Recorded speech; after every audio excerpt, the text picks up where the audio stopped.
Sorry about the fact that I forgot that my mic was turned off. Well, sorry about the long delay there. I am currently preparing myself something warm to drink while I do this.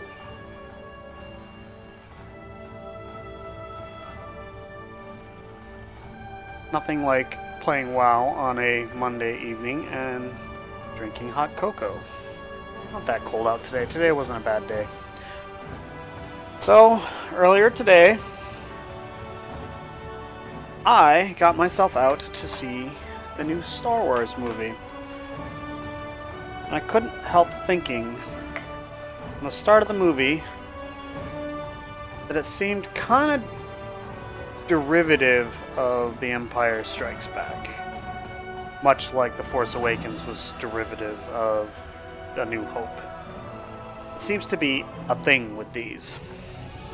But this one didn't seem to follow the storyline quite. It didn't mirror it quite as much as the first one. No big, gigantic battle station or small moon this time. There's still always Episode 9. And if you're worried about a spoiler, there's no spoilers. I'm not going to say much more. But they did take the story and at least they didn't follow the prototype quite as closely this time. And I think I liked it a little bit more than The Force Awakens. So far, the three newest ones that have been out, I think I like Rogue One best.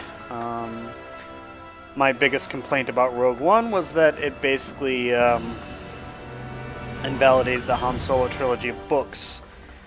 So it kind of essentially made that not canon because they both tell the same backstory, but they're very different in terms of their origins. So yeah,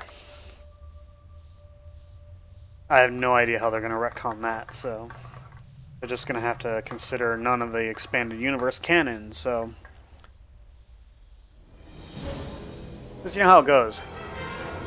Movies are ultimately the authority when it comes to what is canon. But, at any rate, let's get the show on the road here. My intention is not to spend a whole lot of time in Hellfire, because I only have a couple quest hubs left. I have the Cenarian Expedition stuff over in the western side of the zone, and I have the all the stuff in the Arakoa area. So that's about it. I haven't decided whether I'm going to do Zangarmarsh or Terakar. Most of the time, I typically do Zangarmarsh, so I'm probably going to opt to go Terakar just to change things up. And I have a buff of some sort. So what are we doing now? We have Hellbore Blood Sample, Raging Colossus, Cleary Feather.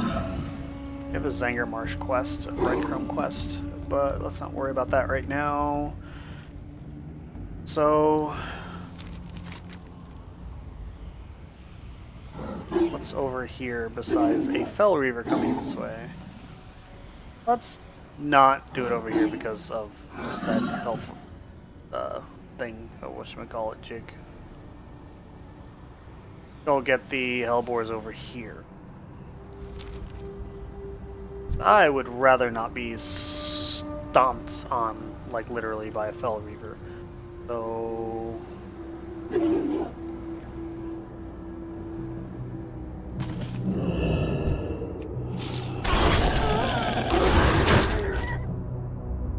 game's really quiet. Turn up my headphones a little bit.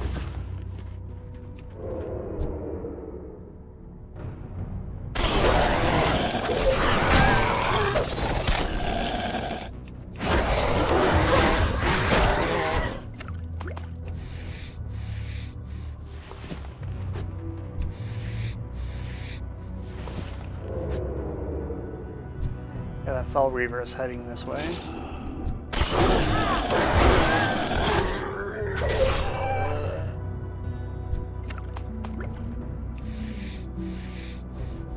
I don't know if he crosses the road here. I know there's one that comes this way. I don't know if it's the same one.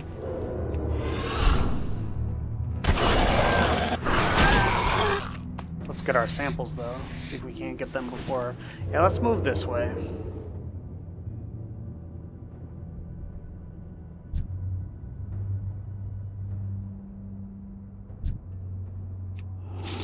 Yeah, I actually have a keybind to marking targets with skull or triangle or whatever. Like,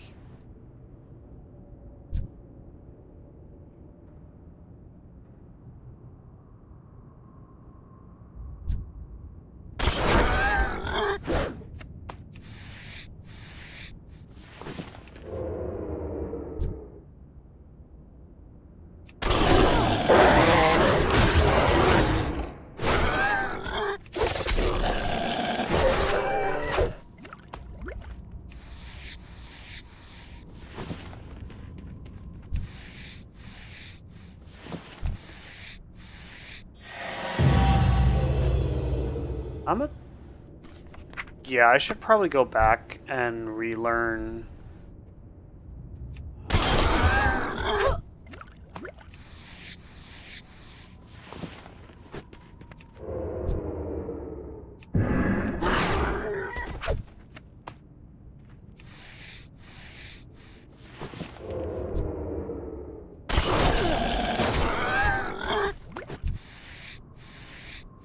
Okay, there's that. And the Vale Reaver's coming this way. Now that was something interesting to see, because stealth doesn't mean anything. Because you see over his head, there is, it looks, oh no, that's just the skull target. Never mind, I thought it was like the little true sight eye. The skull needs to be bigger.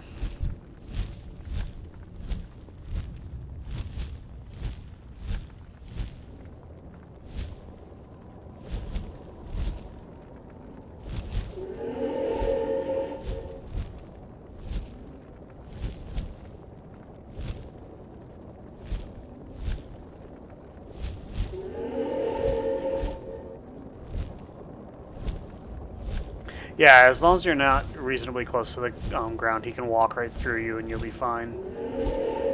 I don't know exactly what his height is in terms of being able to melee. Probably the normal melee range of 8 to 10 or 8 yards from the ground. Like if you go up 10 yards, you're probably okay. Oh, someone aggroed him.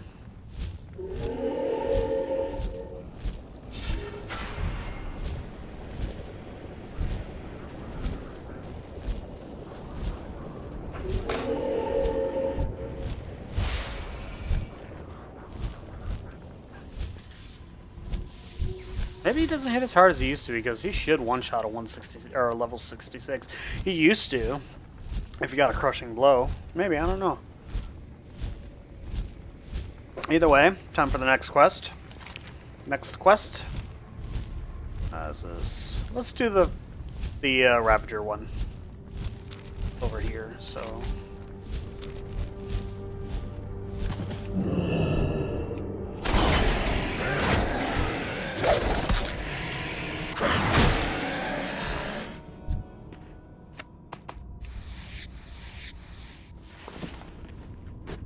That's 2 venom splitters. We need 8 of each.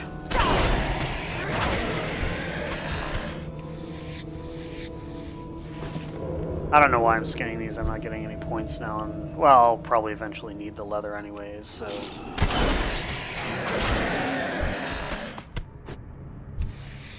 You know, leatherworking and all. My leatherworking, which is woefully way behind. I'm like at 52. But in order to get any higher, I have to go back and actually farm crap. Irritating to see.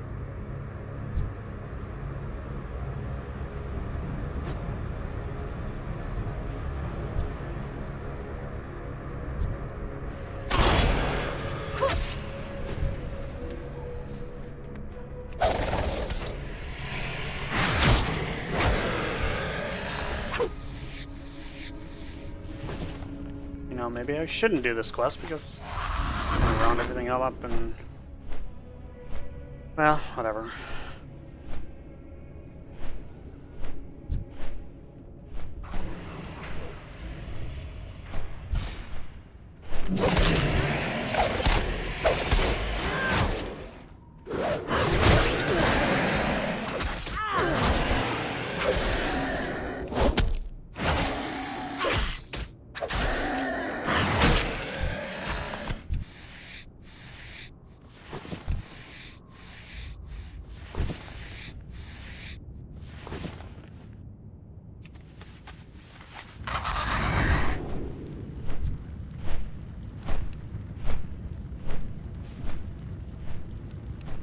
Oh, they'll finish soon enough, I don't care.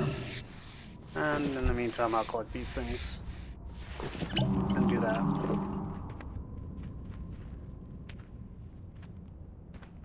And this. And this. And this. And this. Hey Epiphany, how you doing?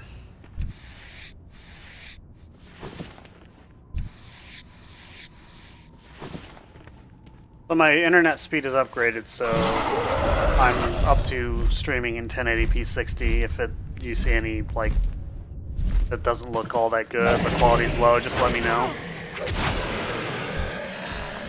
Or if it's, like, too high bandwidth or something like that, because I'm doing 7.5 megabits per second. Still trying to find settings that work after this.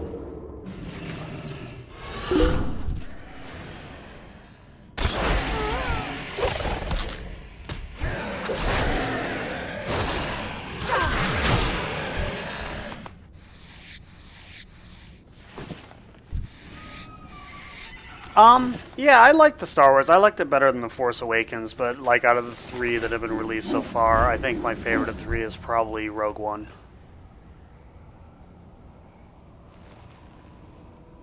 Alright, I need 2 of each. When I started watching The Last Jedi, it kind of reminded me a lot of The Empire Strikes Back, like just the setting of it. But then again, The Force Awakens reminded me a lot of A New Hope too, so they seem to follow too much the prototype set by earlier Star Wars films, if you know what I mean. But this one deviated more from The Empire Strikes Back than what the previous one did.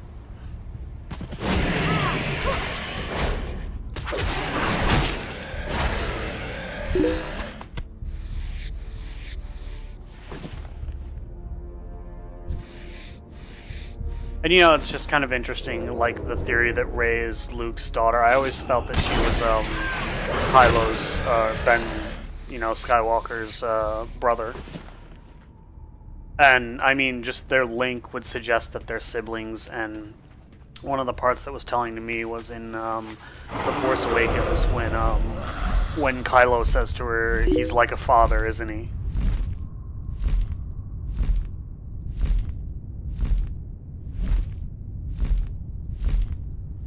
So, like, my guess is that Rey is actually a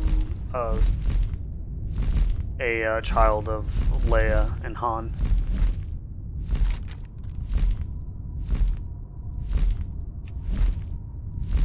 I don't know, it just seemed to me like when, in The Force Awakens, when he says he's like a father, it just seemed to me to be like foreshadowing.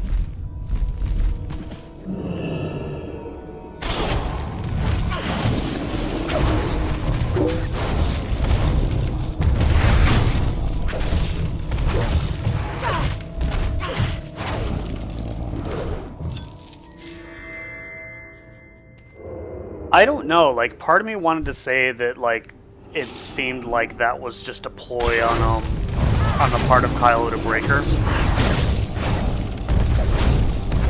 Because, you know, the dark side can be deceptive.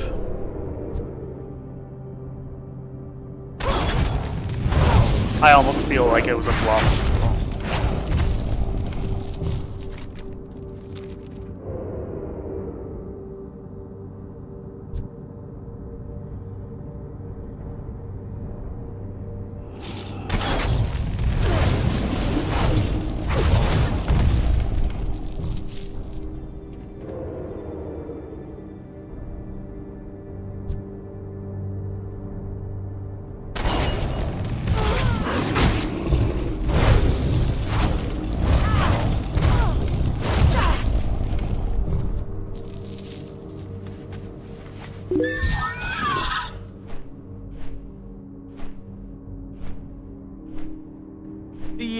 I can see, like, I think it would be interesting because that would also bring it around full circle to, like, Anakin, because, you know, Anakin's parents were essentially nobody too. They were slaves as well, so, you know, that would bring the whole thing around full circle.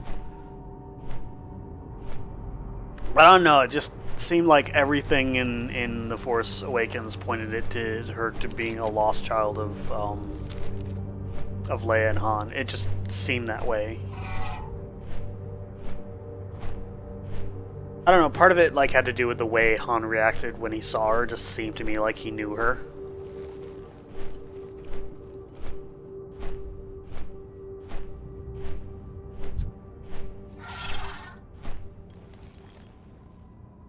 Elune be with you. Goddess, enjoy. Greetings, traveler. Goodbye. Hail. Walk with the Earth Mother. Alright, so now we need to administer an antidote. Okay, on a hulking hellbore.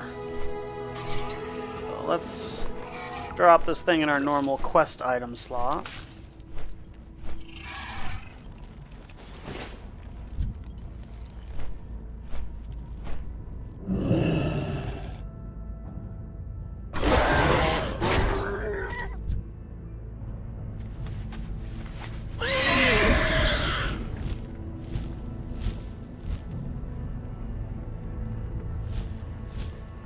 Either way, I'm fairly certain that Rey is not Luke's. Hail. Because I just find it weird that they wouldn't even mention Mara Jade in the first movie.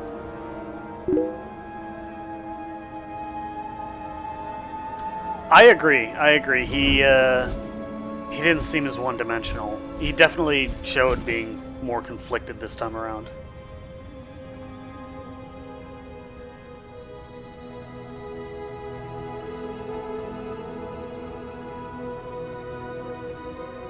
Elune be with you. Goddess watch over. Alright, so what are we doing here? Well, eventually we have to get some feathers here. That's over in the other area down here, yeah. But for this one, I think we have... Oh, she's going down there.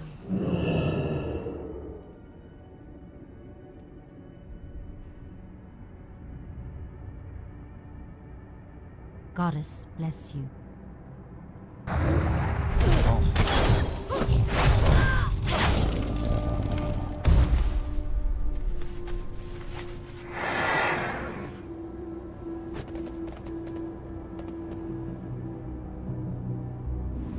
I think that other person did that because I was What too busy. brings you here?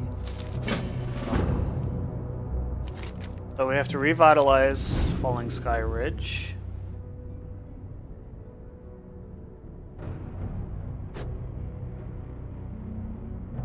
But yeah, today was an interesting day. My mom had a doctor's appointment, so I took her to an appointment, then had breakfast, and took her to see Star Wars. So she got a chance to see it too. I took her to see The Force Awakens. She didn't see Rogue One though.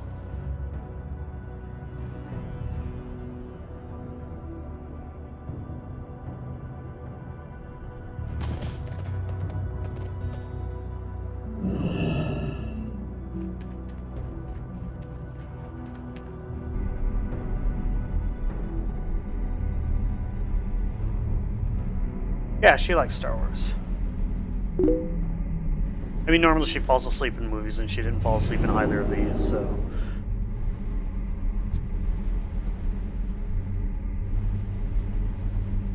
Bathalion the Calculator. He's actually a dungeon boss later in the game.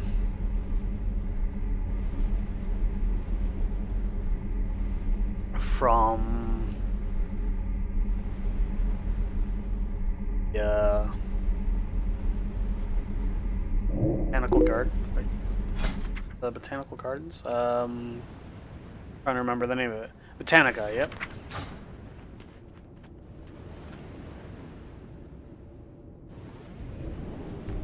Oh.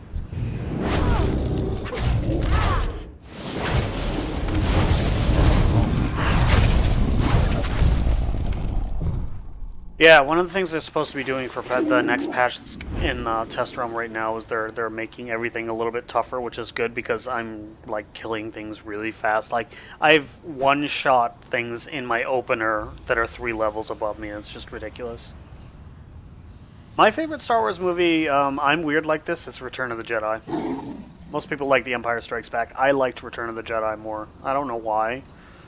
I mean, I do prefer the original trilogy, which I've bought 4 times. I've bought the original trilogy, the original THX remaster, the very first ones on VHS before they did the special editions, like in around 96, 97, somewhere around there, on VHS. Then I bought the special editions on VHS. Then I bought it on DVD, and now I bought the complete saga, you know, the first 6 movies on Blu-ray. So I bought it on VHS, DVD, and Blu-ray.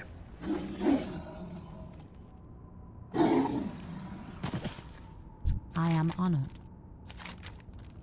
A shaft alive. What is that, an upgrade? Let us look. Dodge. Dodge is not particularly useful, but it does have 6 crit. Haste is my worst stat, so 6 crit might actually be better than 8 haste. But more importantly, it's a gain of 6 agility, and that is a huge increase in agility. So we're level 62 now. I have many lucky And one of my intentions today is to finish all the quests in this area, which I am actually done with. And the other thing I plan on doing... Well, this is taking up that. I can't sell it.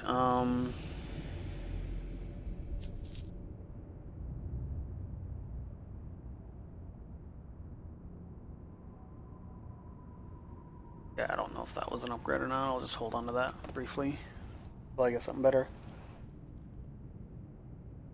Let's do the quest with all the birds up in the other area, and then once we do that, the intention is to go to...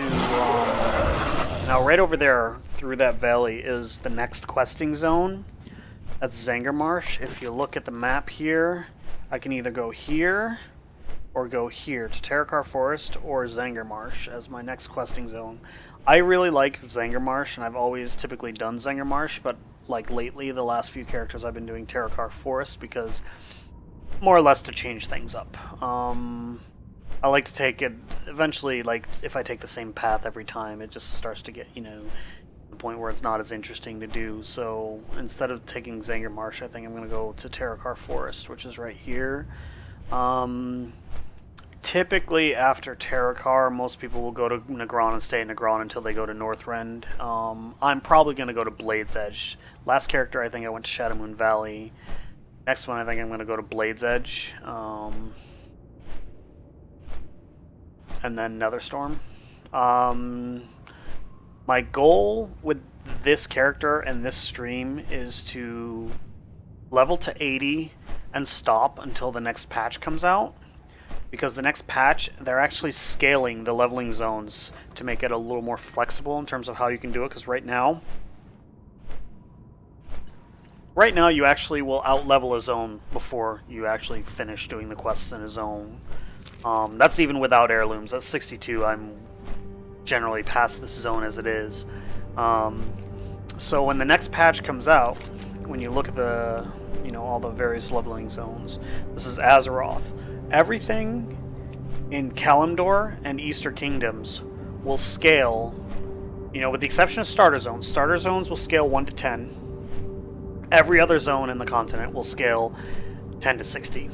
So you can more or less do them in any order you want.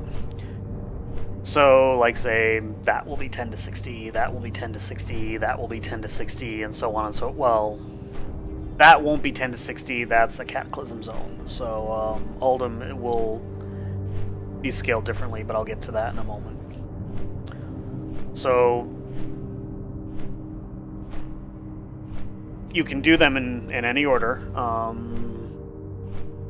Then what they do is they're going to change it so that the Burning Crusade areas, that is Outland, and the Wrath of the Lich King areas, that is Northrend, will all scale from 58 to 80.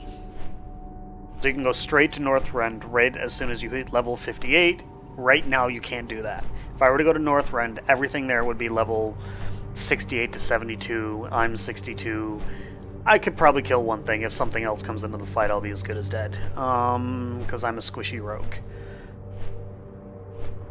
Then, you know, and also Outland will also scale up to 80. So, like, you could go to Northrend, then Outland if you want.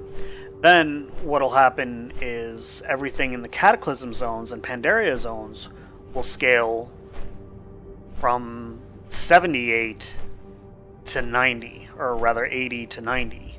Because the expansions for Cataclysm was, the level cap was only raised by 5 levels, so it went from 80 to 85. Normally it's 10 levels per expansion. When Cataclysm came out, it went from 80 to 85 instead of 80 to 90, and then when Miss Pandaria, it went from 85 to 90 instead of 85 to 95. Warlords of Draenor changed it back to 10 level scaling. It went up to from 90 to 100. Then for Legion, it went from 100 to 110, and for the next expansion, it will go up to 120. Now, the scaling already exists on Broken Isles. Everything on Broken Isles scales from 100 to 110. You can do these 4 zones in any order because it all scales on your level, but Suramar is level 110 only. You can't even really unlock the zone until you're 110. So my intention is to get up to 80, and once I'm 80, and you know, I start doing the Cataclysm and the Pandaria zones, they scale 80 to 90. My intention is to just go straight to Pandaria instead of doing the Cataclysm zones. Because in Cataclysm I got quite a few levels up to level cap, and I did in Miss Pandaria too, but I tend to like the Miss Pandaria zones a little better. I think they're a better design. The quest design is more refined.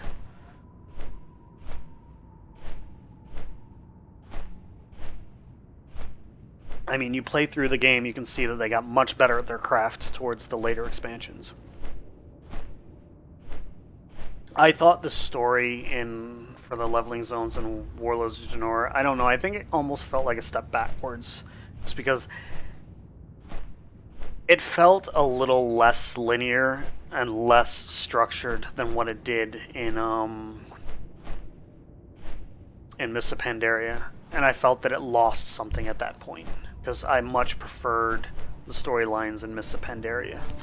Because the levels were more cohesive. Same thing with Cataclysm. Alright, so where are these? Need feathers. Illyri feathers.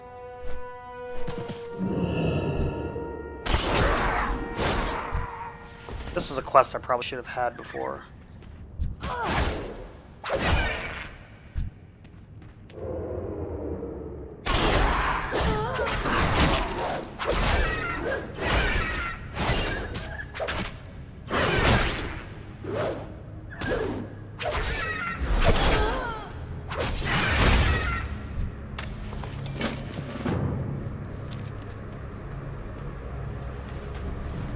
Well, now we know where the feathers are.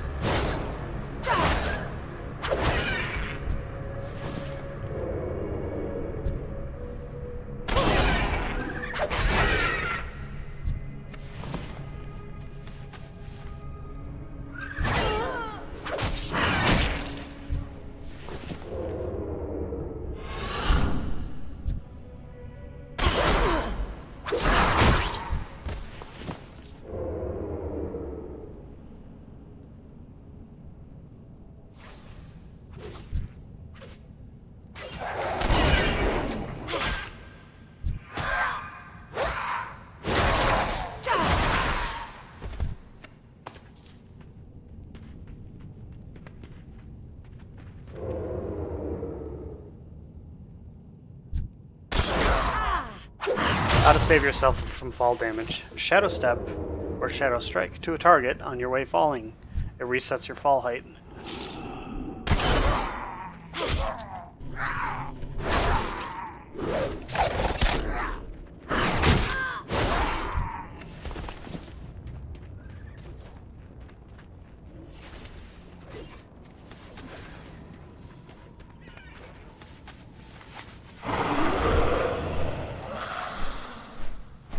Where are there are more birds. There are not a lot of birds. Oh, there's a few right down there. But I don't have any AoE abilities. Soon, I hope.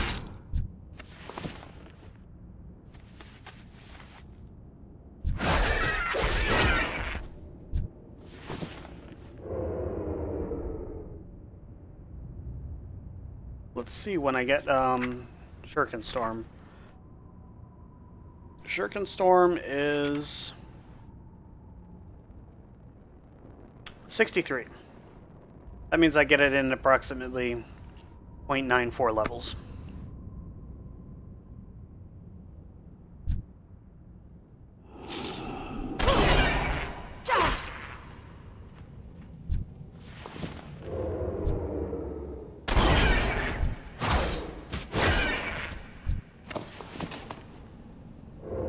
Two more.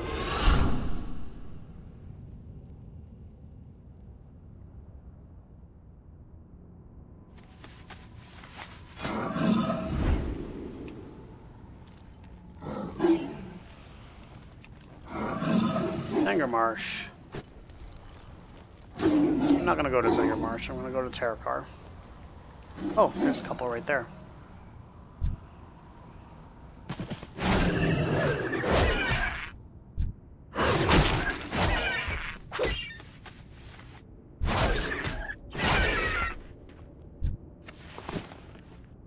So what's the point with the hatchlings? I need one more.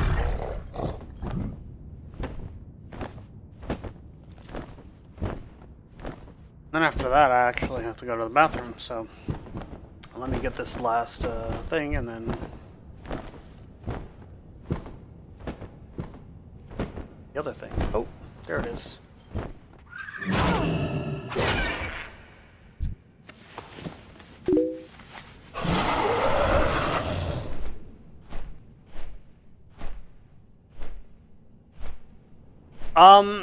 There are some mechanical mounts, yes. What mount was it? I don't remember. Let's see.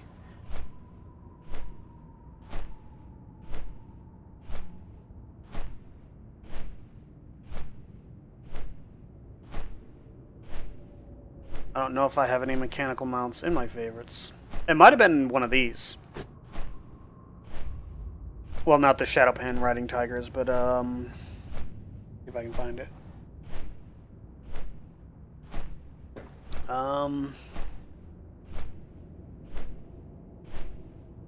I think, yeah, it might have been this one.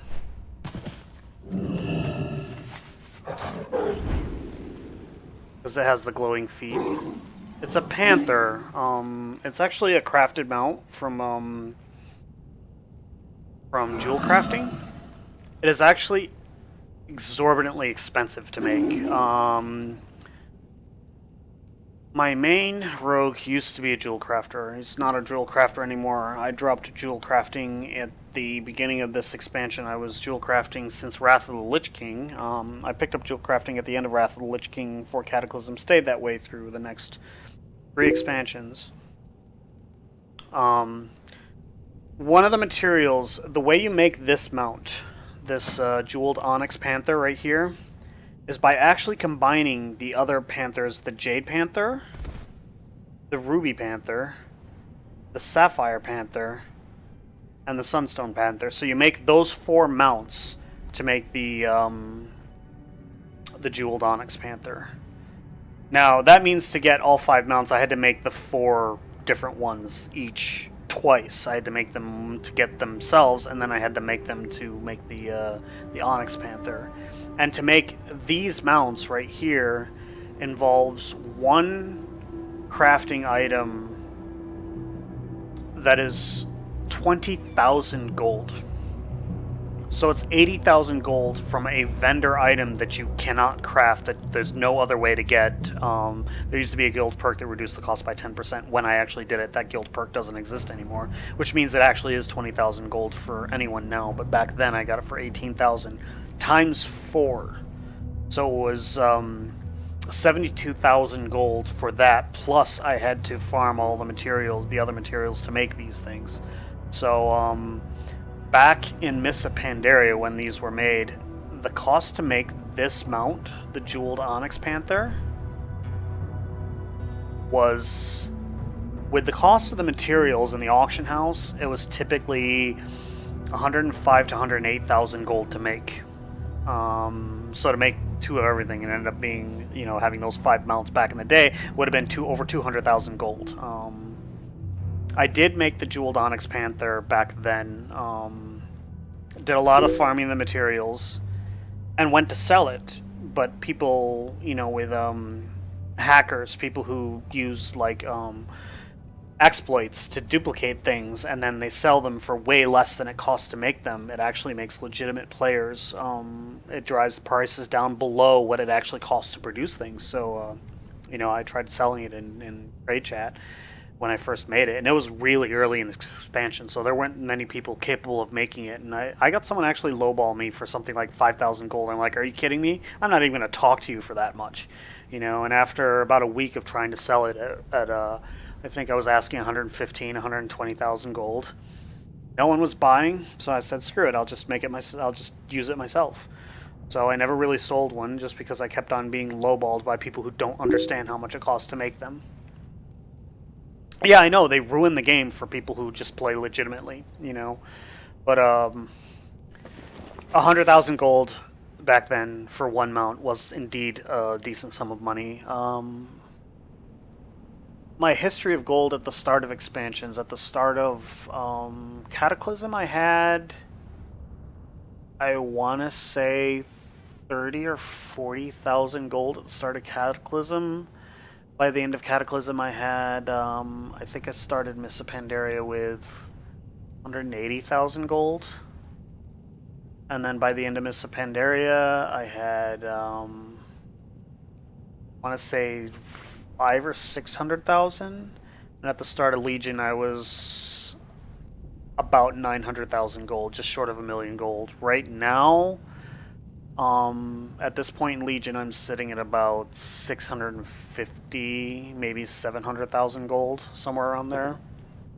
I spent a lot at the start of the expansion, like with leveling professions, because it's really expensive leveling professions. And I used to have 2 crafting expansions, professions. It was way worse then, but as a leather worker, I was able to farm a lot of my own leatherworking components. But getting the Obliterum Forge, which is a thing that allows you to upgrade crafting gear, ready to work at the start of the expansion, was very pricey, because you had to get crafted bracers from all of the 4 major crafting professions, or 3 actually. You had to get a mail one, a leather one, a cloth one, and a plate one. And I could make the mail and leather because that's both leatherworking, but I'm not a blacksmith, so I couldn't make the plate, and I'm not a tailor, so I couldn't make the cloth.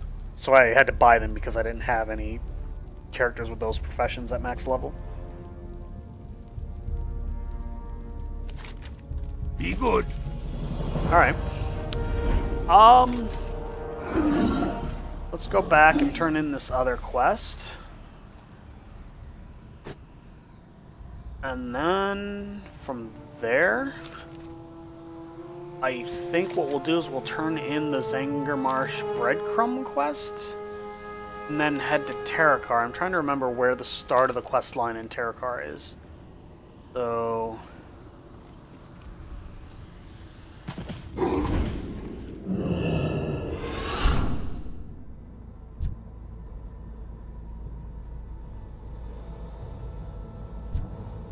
what do we do up here?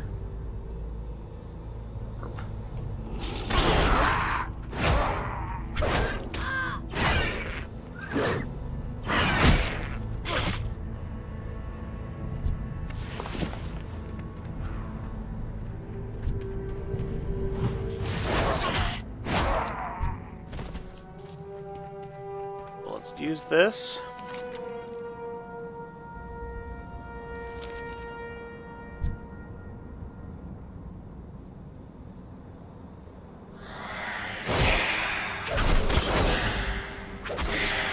Didn't even finish my rotation. Crazy.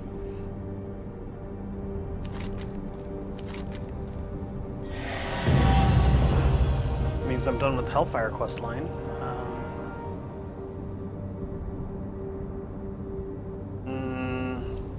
Losing 11 crit for just 1 agility, not an upgrade. I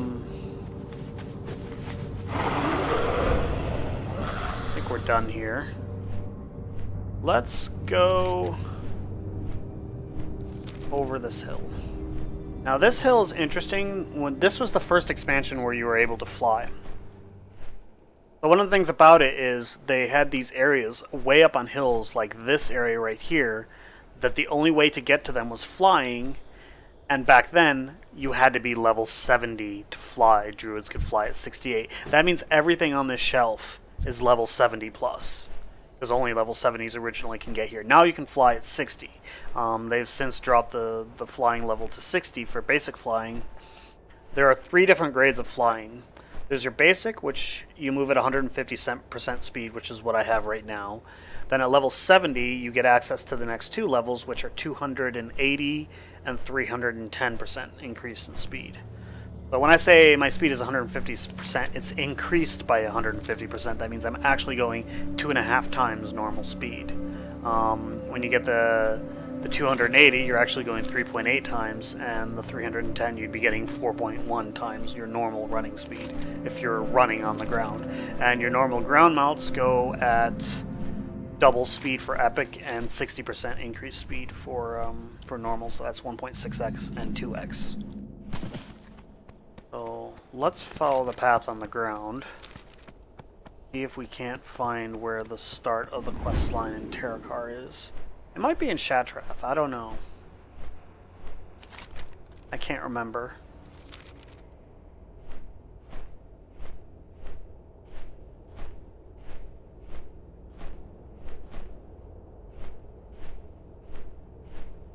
Let me look it up real quick, because I should be okay for Terakar. Let me go on the laptop and look.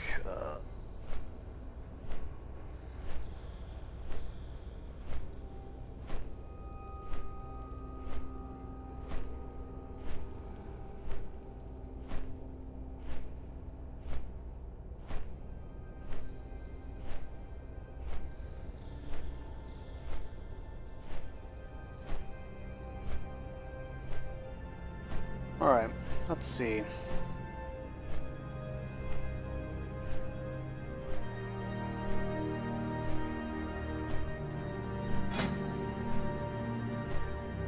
Wait.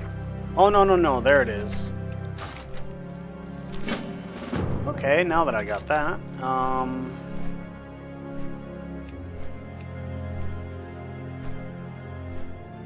let's take this one and abandon it.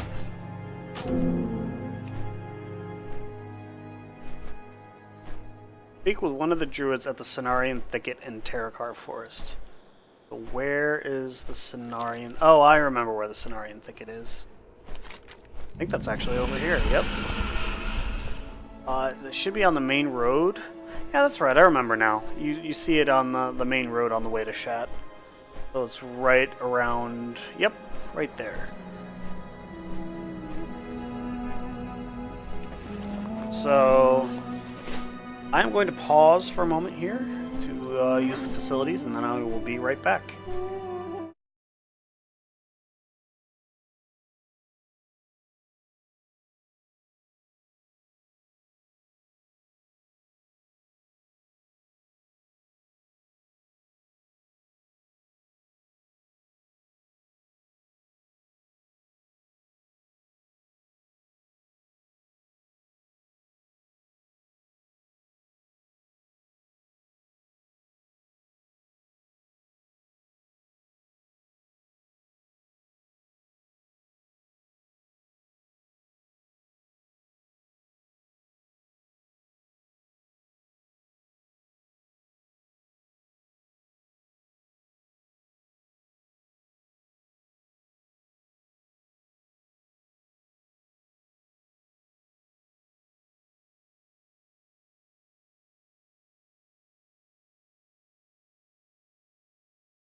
Okay, I'm back. What I'd really like to do at some point is buy a clamp, like desk, basically a VESA desk mount, so I can mount both of my monitors. Given that they're both decently big, like doing up and down would probably not be very good, so I'll probably have to mount them side by side. That runs into problems with my speakers. I'm not sure I can set my speakers into a horizontal layout. One of the stands broke, so it's actually super glued on, so I can't rotate it. The stands can be rotated to be wall mounted, but I can't mount them horizontally, like only the center channel is. So I would have to actually mount them decently high to go above the left and right speaker, because I just don't have enough room to put the speakers on either side of a 2-monitor setup. It's a shame because I like both monitors. Like, the monitor I'm using right now is a 1080p monitor, 144 Hz. I'm running at 120 Hz for this game right now because it works better for streaming because it's exactly twice 60. So it's going to look as smooth on your end as what it does on my end. Well, almost. The other monitor, though, is better for this game because this is a very CPU-intensive game. Right now, since there's almost no players, I mean, you look around, you don't see anyone, and it's designed, this expansion was released in 2007, so it's not very demanding. The game normally isn't graphically demanding, but this isn't very CPU demanding either because it was designed for CPUs from 10 years ago. So I'm going to see 120 frames per second in Outland. But if I go to Broken Isles, my frame rate will tank and it will drop into the 40s. But I mean, like if you look right now, I put up Riva statistics, my GPU utilization is sitting at 88% right now. And even at 120 frames per second, I'm barely using, like I'm using 80% of one core. It looks like the game is running mostly in core number 8.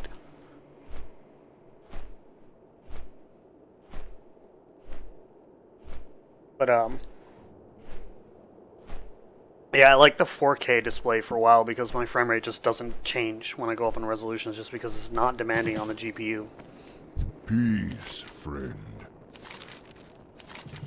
Alright, so let's do these quests here. Walk with the earth, mother. So these, I believe, have me killing these things here, or going up here. I need vicious Terramoth samples.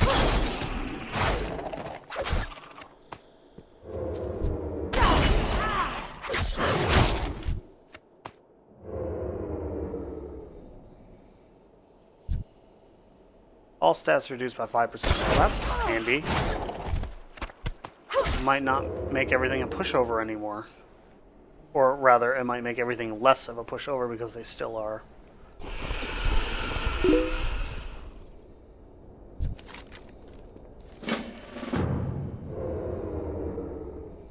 Well, I still have the monitor, and I've been considering it. Because to be honest, as much as I love the high frame rate, and it's really nice for playing first-person shooters, a lot of games don't work right at high frame rates. Like, some of them just do not work right. Like, for example, Fallout 4 and Skyrim. Even, you know, Skyrim SE and Fallout 4 don't work right. The physics get wonky once you get to high refresh rates.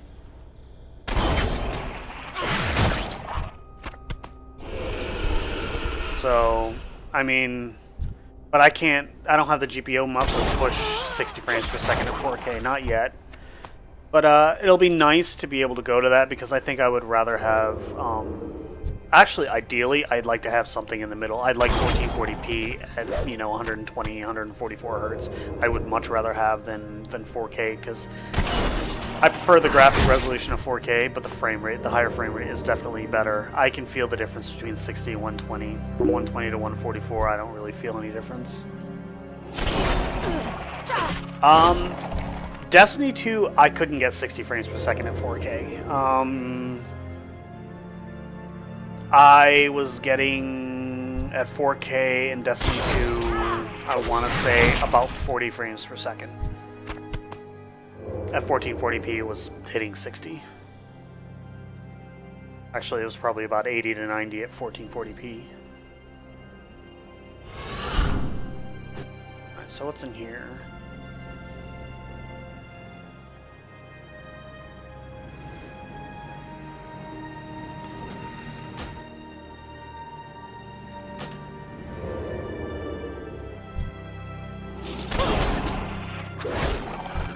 I have to get the regular Terramoth sample, and I have to go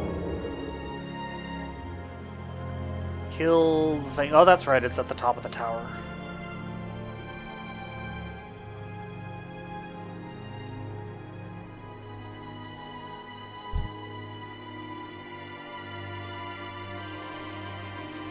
It's been a while since I've done these quests.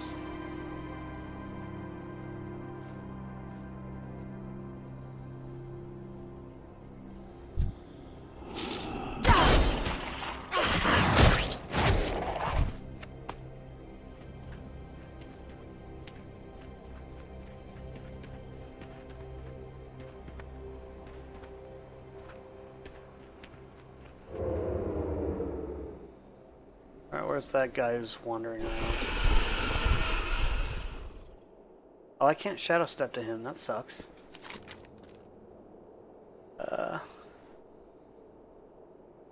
Always take the weapons. Always take the weapons. So that will replace our main hand weapon.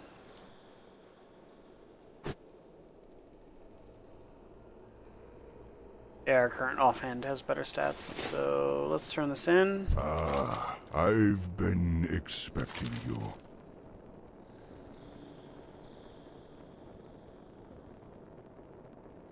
But yeah, when Destiny 2 came out, I had the 4K monitor, I believe, and I switched to the this monitor afterwards.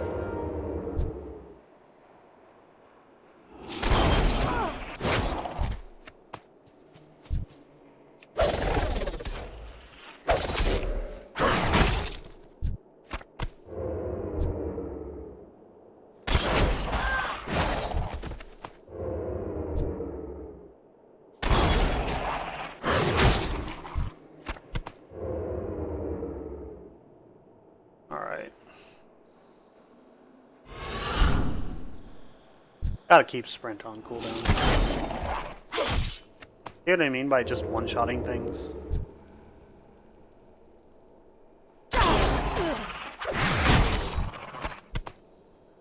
And I crit for 4K, and these things have 3.2k health.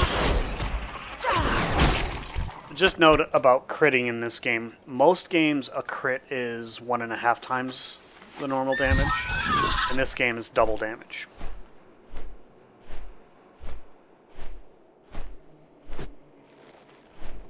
What brings you here?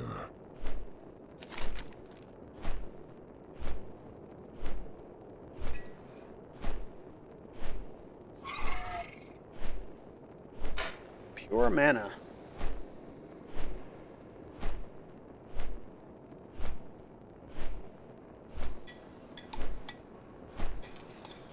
Yes, crit is a critical hit.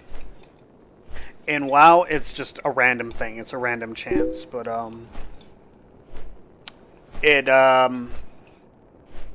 critical hits, like, depending on the class and the specialization you choose, can have a more profound impact on your gameplay. Now, because critical hits, like, to get into the math a little bit of it, because critical hits are double damage, 1% crit chance increases your damage by 1%. I'm not going to go into the details of the math behind it, but, you know, if you think about that, that's 1% of the time you're doing double damage, so, you know, 1% of the time, like, think of it as a block from 0 to 100 and a block from 100 to 200. If you have 100% crit, you'd be doing double normal damage. So if you had 0% crit, you'd be doing your normal damage. So 1% crit is 1% increased damage. 1% haste makes you attack 1% faster, so it's 1% increased damage.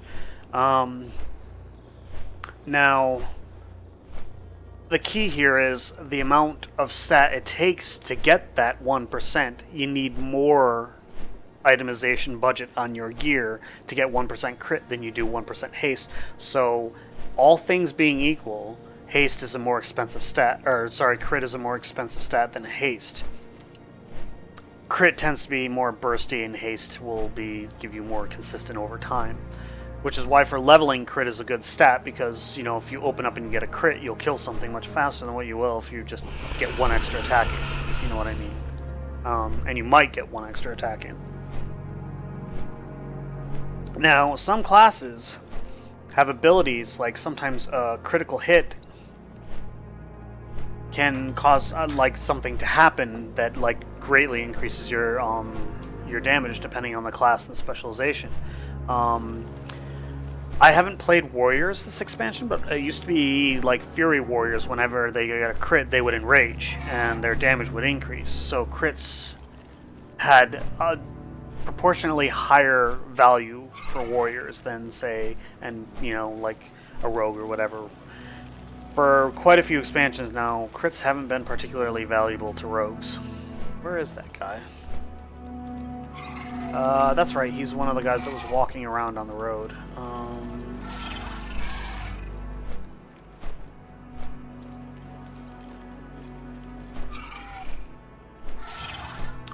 Frost mage, or sorry, not frost mage, fire mages like critical strikes. Fury warriors have, or at least they used to.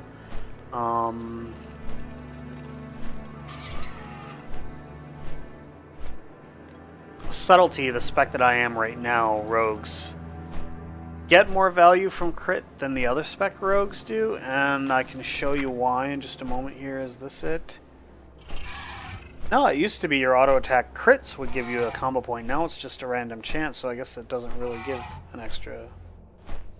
Huh. Well, that's interesting. Didn't realize that. Used to be just crits did that. And it used to be called Honor Among Thieves.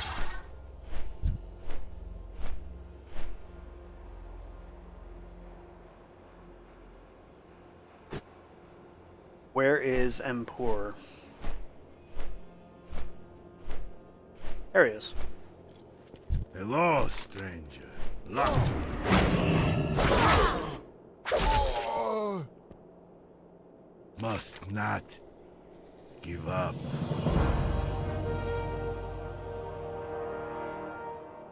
You'll come back sometime. So I have to go back to Shatrath for this. And Shatrath is, as a city, is the main hub in this expansion. Better to be revealed on ground, so I'm going to go there on ground. I believe this tunnel goes through to Shatrath. Yep, there's a Shatrath guard. So this is the main city in the Burning Crusade, where all the hub is. In that central area, you'll see like portals to the old world. That is the Scryer faction. That up there is where the Aldors are. You can choose one or the other. Their rep is pretty much mutually exclusive. Anything you do to gain rep with one will lose your rep with the other one, and you'll lose rep faster than you gain. So if you're not careful, you can end up being not liked by either of them.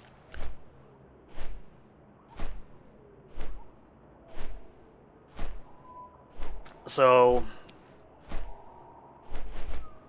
there is a way to switch rep, but it is a very pain in the ass, long, painstaking progress. There's a lot of stuff in the lower city down here. That right there is the Elevator of Death. So many people are falling on that.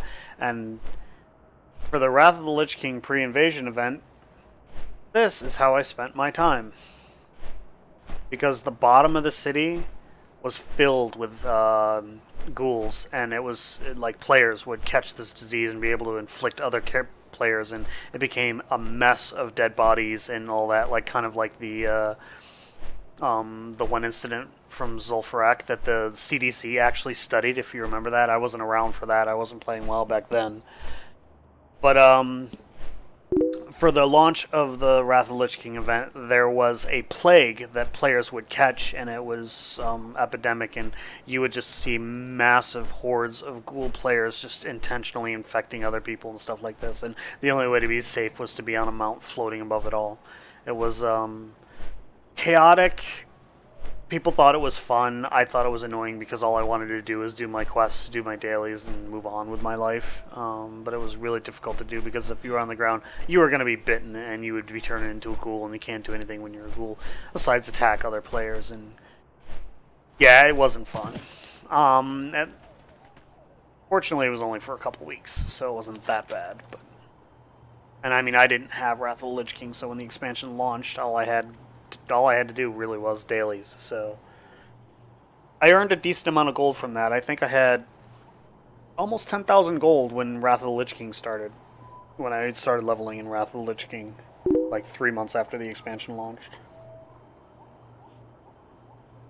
Yeah, it was a special event. I'm trying to remember the name of that plague from Zul'Farrak.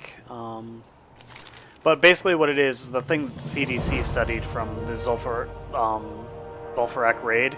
They intentionally did it for the Wrath of the Lich King. Like, they actually made it intentional just as a way of, commemoration into the legacy and history of the game. It's a special time. I mean, I do have a Feat of Strength achievement here from all the way back. It's actually my first Feat of Strength, Tabard of the Argent Dawn here. It goes back to a few days before Halloween in 2008, so that's a 9-year-old achievement right there. I have the 4th, 5th, 6th, 7th, 8th, 9th, 10th, 11th, 12th, and 13th anniversary achievements. How long I've been playing this game. I mean, these are all feats of strength, and feats of strength are achievements that are either difficult to get or ones you can't get anymore. Like, an example would be logging in during the 11th anniversary. That was in 2015. You can't do that anymore unless you can go back in time, Other examples are Realm First Level 90 Rogue. Only one rogue per realm can do that, and I managed to be the first rogue to hit level 90 on my realm. And they don't do those achievements anymore, so that's not even one that's possible to get for any expansion anymore. Alright, so let's go get those stolen goods. And I believe they are this way. It's an Arakoa camp, if I'm not mistaken. Just outside the city.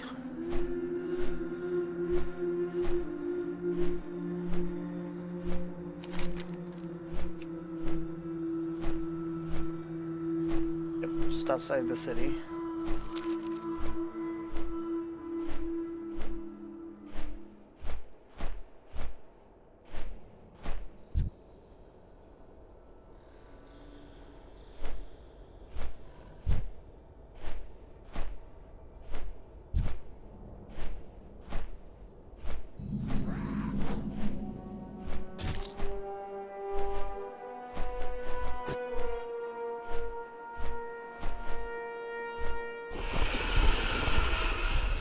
Yeah, there's a flying dragon somewhere. That's what that sound is. I'm a rogue, so I take reduced fall damage.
By the way, those feathers that keep popping up, those right there, you can use those as a rep item.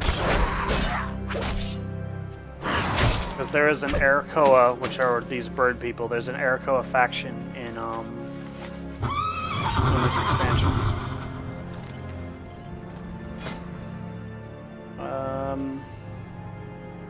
Yeah, the Shatar. No, it's not the Shatar. It's the name of the faction.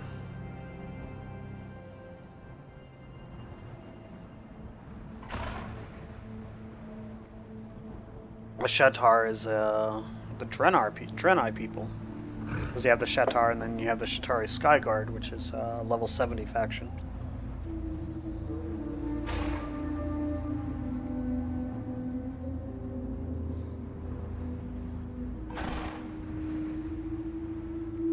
I think as soon as you target one of them, it'll tell you faction name and you'll be neutral with them. And I believe their section is over here.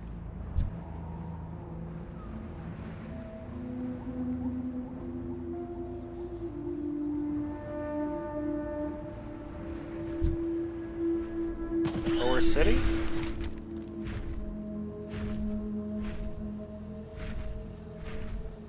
Eyes of Skedis.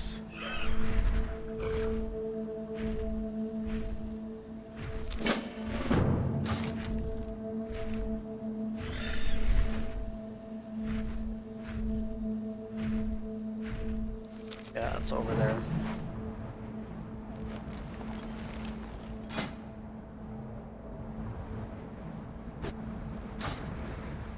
So let's go. Wait, there's a quest over here. Oh yeah, it's the little kid.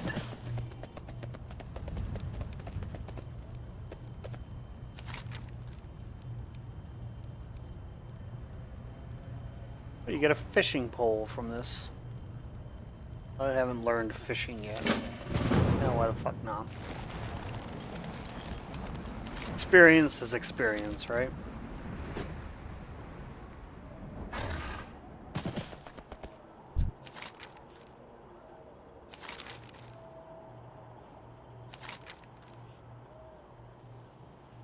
No, that seems a solid upgrade. I mean, it has more agility, it has more stamina, and it has more crit.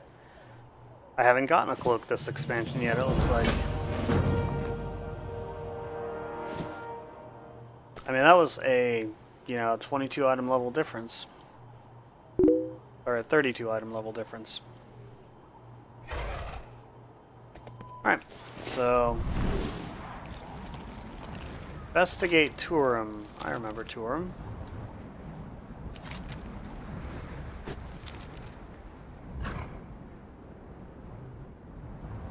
City that's over this way. Overrun City.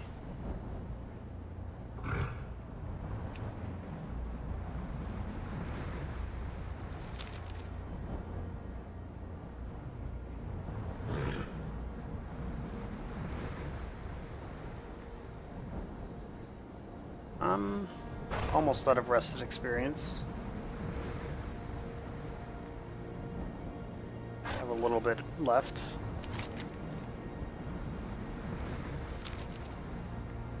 There are a few more quests in this area, if I'm not mistaken.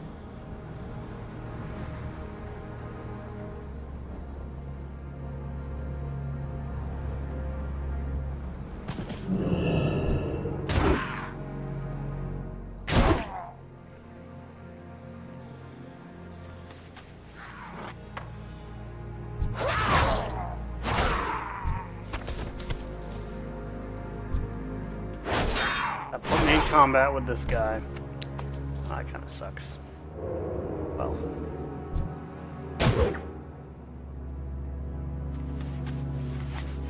By the way, what that was an ability called Sap. It is actually a crowd control ability. It is used to incapacitate an enemy. And as a rogue, one of the things I like to do is I like to, if I don't need to fight something, to not fight it, because it's quicker to just sap it, take what I need, and then go off without having to actually fight things. I mean, things die in 2 hits now, but once the next patch comes out and things take more than 2 hits to die, then it would it actually makes a lot of sense to it would make a lot of sense to avoid fighting for time reasons.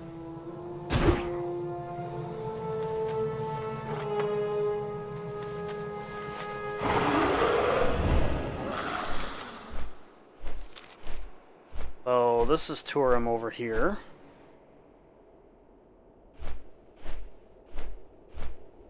Sealed box over here. I'm trying to remember. I think there was something I had to fight.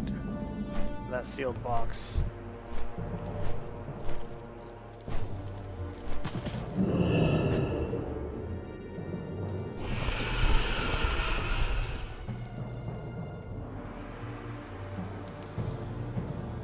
Is it in here?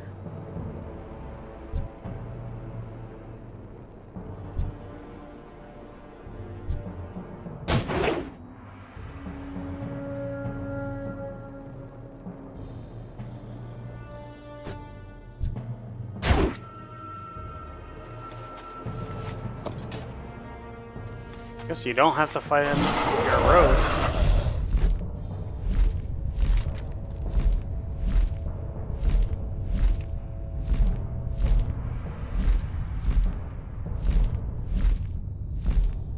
Oh, the movement speed of this mount is annoying. I mean, I'm moving way faster than like normal running speed, but I'll get close to the ground to show you. Yeah, this is a decent pace, but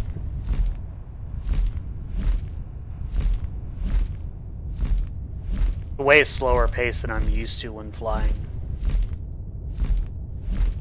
And the difference even just from, you know, your basic flying and your next level of flying, it's called epic flying, is huge. It's actually a bigger difference than going to the next level of flying.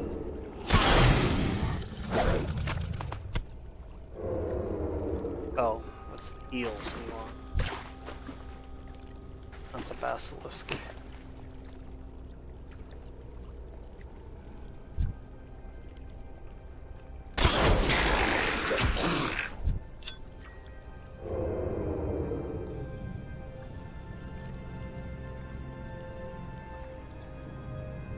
It used to be your camera was clamped to the surface of the water. So if you were underwater, the camera was always underwater. If you were above water, the camera was always above water. They changed that with this expansion.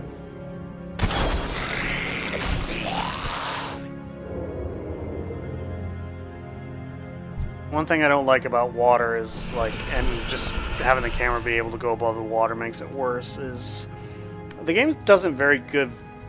Third-person games in general don't give very good depth queuing, so it's hard to tell where you are in 3D space if you're not on the ground. I had that problem a lot with Just Cause. When you're wingsuiting, it was hard to tell where you were. It's hard to judge distance. It's just hard to do a lot of things if you don't have a solid reference for where your character is in 3D space. And that's what being on the ground definitely helps a lot with. You have to do a lot of camera panning to get an idea of where you are. You have to use parallax information rather than seeing where your character is. One of the reasons why I prefer flying and driving in first person, especially flying.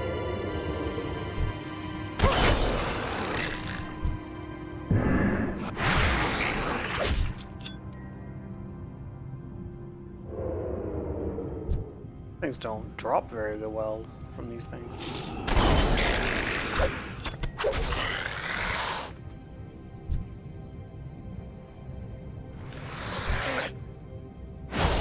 I didn't realize that was an aggro range.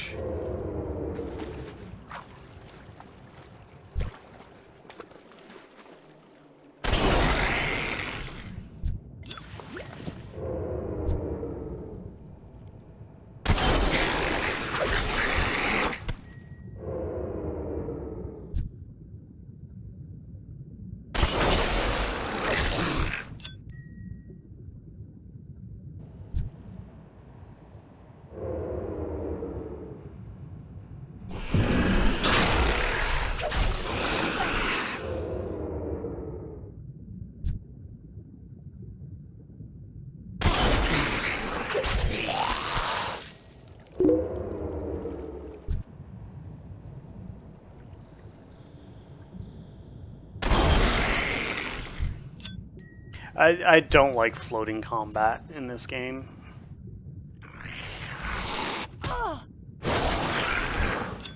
Like, it's hard to tell when you're, like, when something's in front of you or if you're in front of it.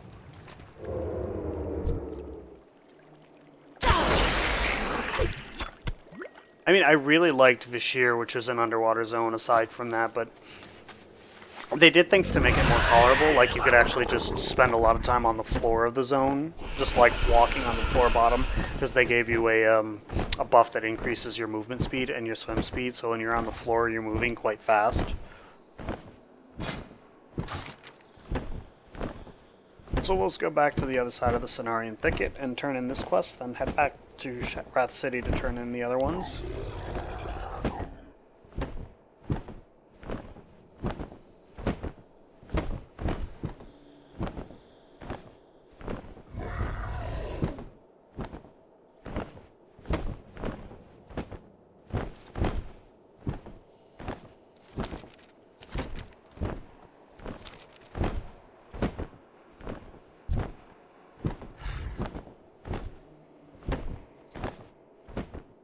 It's kind of interesting. You see that that's a moth, but it's actually not a flying creature. Like if I were to aggro it, and then just hover, it would actually reset because it can't get to me.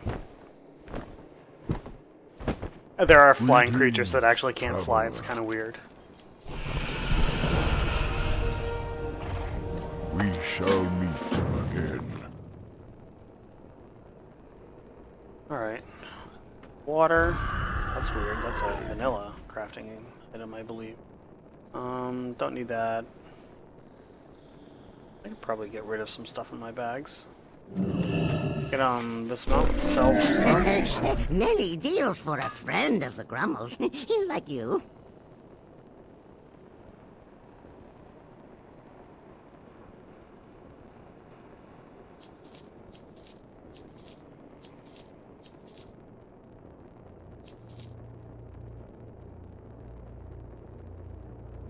No, it's not an upgrade. That's the old one. That's not an upgrade. Basilisk guys, I should keep them.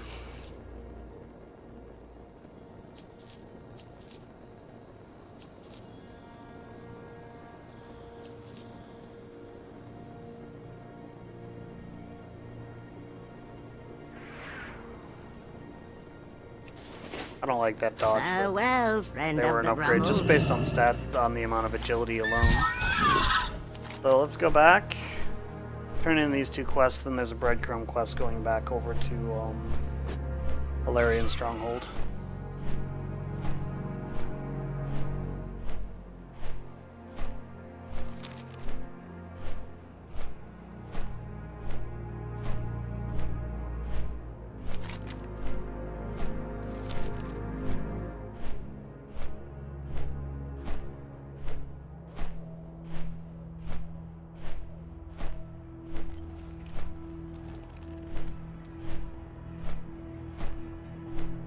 If you want, when I'm done, I can give you a tour of all the Alliance and Horde, like, main, like, faction cities.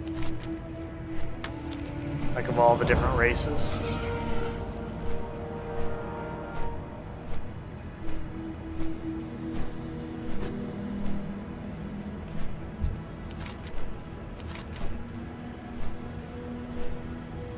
I'll take the healing potion, because I don't use mana.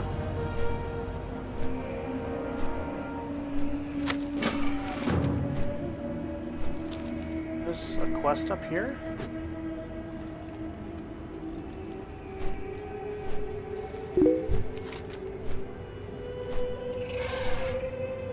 "30 Ericoa feathers. I have 9. So we'll wait on that.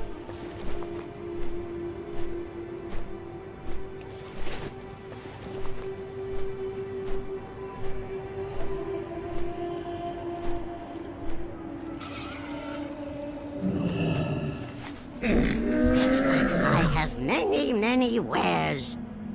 Let's get rid of that.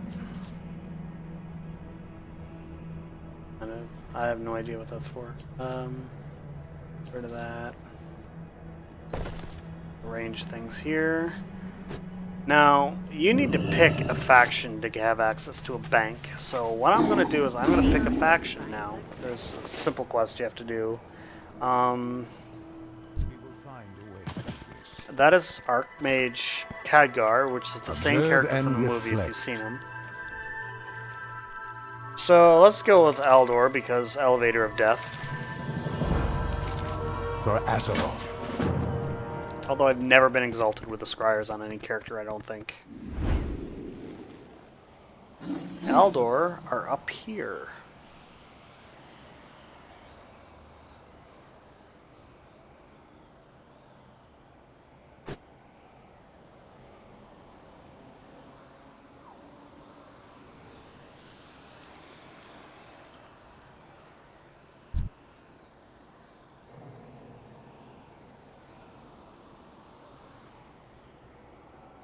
The Legion will fall. Each day is a blessing.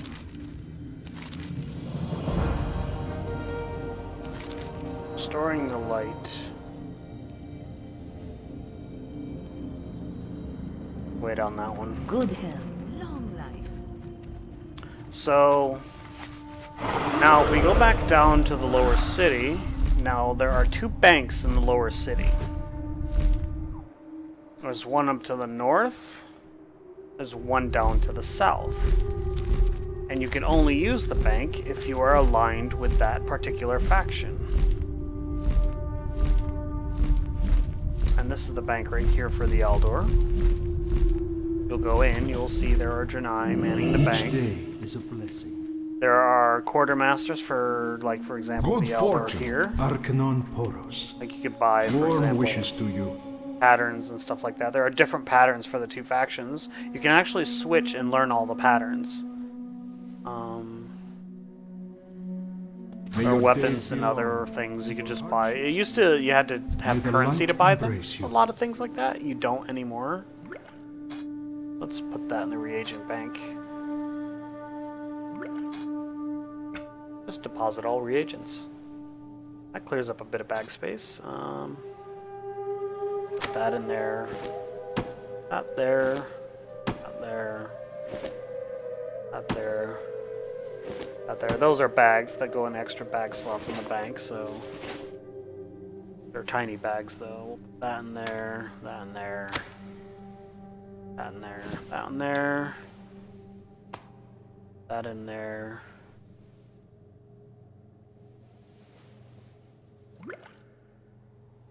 We'll just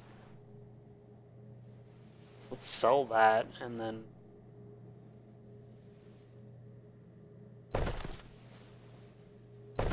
look at all the bag space Be we have kind now. to those less fortunate. Let's go out here. We'll go down our mount and we'll sell the mana potion because I have no need for a mana potion. Many deals for a friend of the Grummles. Like you. There we go. So what we're gonna do is now we're gonna go over to the Alarian stronghold. It's a quest hub for the Alliance. It's all the way over on the other side there. And from there, I think I'm going to fly back to Shat and maybe switch characters to do a tour of all the Alliance capitals. The reason why I'm switching characters is because of that. My Alliance Death Knight is level 110, I believe. I believe I did actually hit level cap in Warlords of Draenor, which means I'll have access to all the cities. I don't think I've gone to Broken Isles on that character yet, though.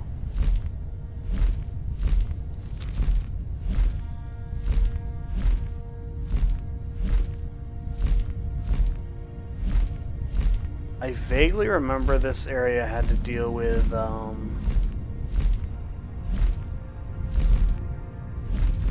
the Druid Flight formal quest line, which I had done on my Druid. This is is the Horde quest hub.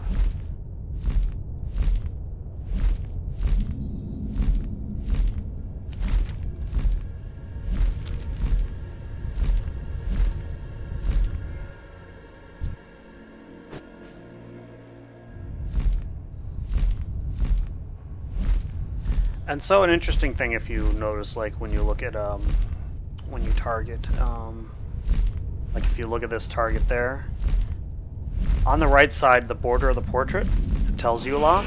Like for example, if we go into the Alliance, like you see right there, there's that Lordaeron crest, which is the Alliance insignia. That is a PvP flag. Attacking any character with that flag around their portrait will flag you for player versus player, and you will be attackable by other players. It used to be just hitting them would flag you. Nowadays, it won't even let you hit them unless you enable PvP. You'll see, like, for example, sometimes a dragon border around it. That means an elite. And if you see a dragon border and the level is a skull, it either means it is a boss level creature or the creature's level is 11 or more, or 10 or more above you. You need to be within 9 levels to see the level of a creature. So let's go out here. We'll go back to the Death Knight, which is in Deadwind Pass for I have no idea why.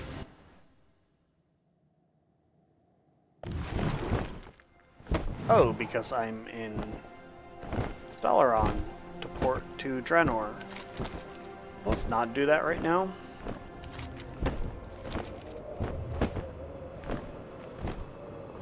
I wonder if I'll see all the level 110 stuff over by...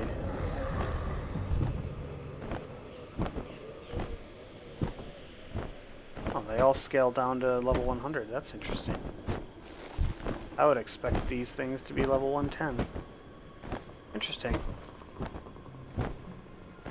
Alright, so...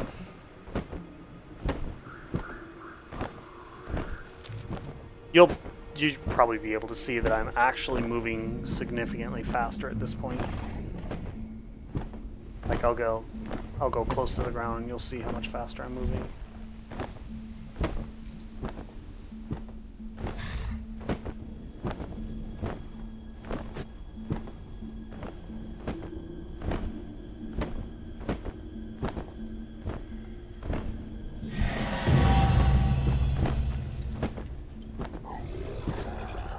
And this, yeah, it's a huge difference. This is not even the highest rank of speed. This is the 280% speed, as you can see, like the tooltip says, increases flight speed by 280%. The other character is 150, and my Horde Rogue, which I'll show you the Horde cities on, it has the highest level at 310%.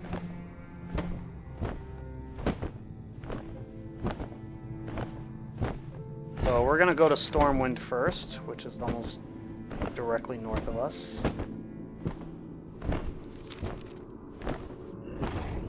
You can see it right there. It's that spire right there is the Cathedral of Stormwind.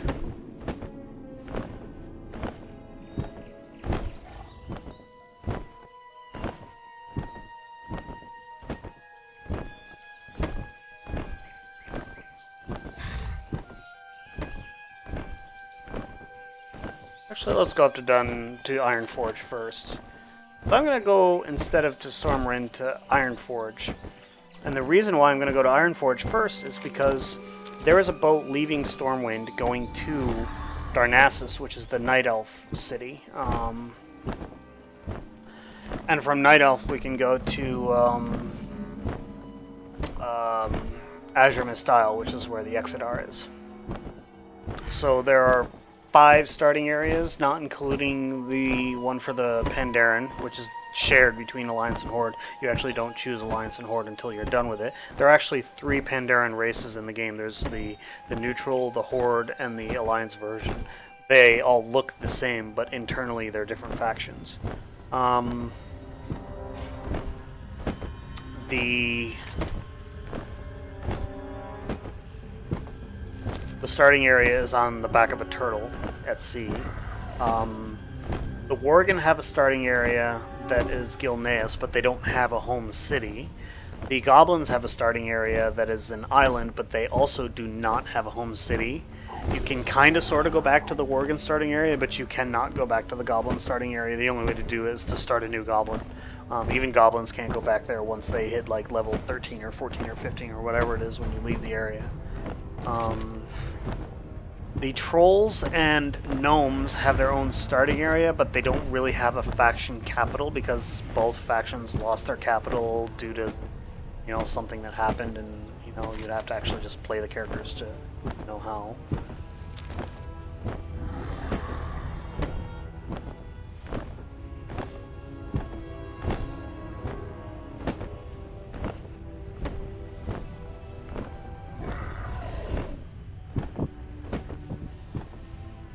So this character is level 100. The other rogue at level 63 had, what was it, 14,000 health. This character has 500,000. My level 110 rogue is almost 4 million. A highly geared level 110 tank in like the high-end raid gear right now is probably 6 or 7, probably close to 6 million. This character, by the way, at 500,000 is a tank spec. So, over this way,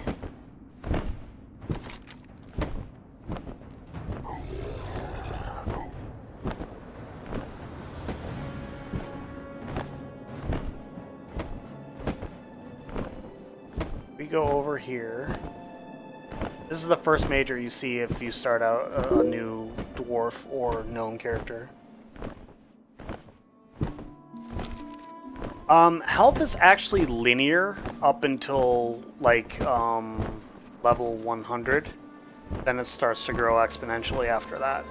Because what happened is it used to be exponential with every expansion. Then at the start of Warlords of Draenor, they scaled everything down linear up to level 90. So I think it's exponential after 90. So this is the starting area for gnomes. And down this building right here, there is a dungeon, which is arguably my least favorite dungeon in the entire leveling process, called Gnome Regon. So this is where a level 1 gnome would start out. As you can tell, because everything is level 1 and 2 up to level 5.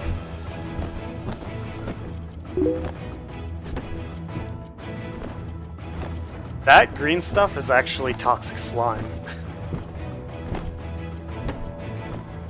How colorful it may be, it's, well, I mean, I don't think it actually damages a player because that would actually be discouraging to a level 1 player. They wanted to revamp the starting experience because level 1 players, they found that most people who left the game before they hit level 10. And that's one of the reasons why, like, these starting areas, most creatures, like at max level, like you go into a level 110 area, most creatures are going to be no more than level 113. But if you go to the starting area, they're level 115. They're the highest level creatures in the game, are going to be the guards of the starting area to discourage people from, you know, like, from killing quest givers and stuff like that, because that creates a bad experience for, like, new players to the game. I can understand why they do that. So, if I can find a guard here, I'll show you. I mean, I can just go to the dwarf starting area, which is down here. So we'll go over these hills here.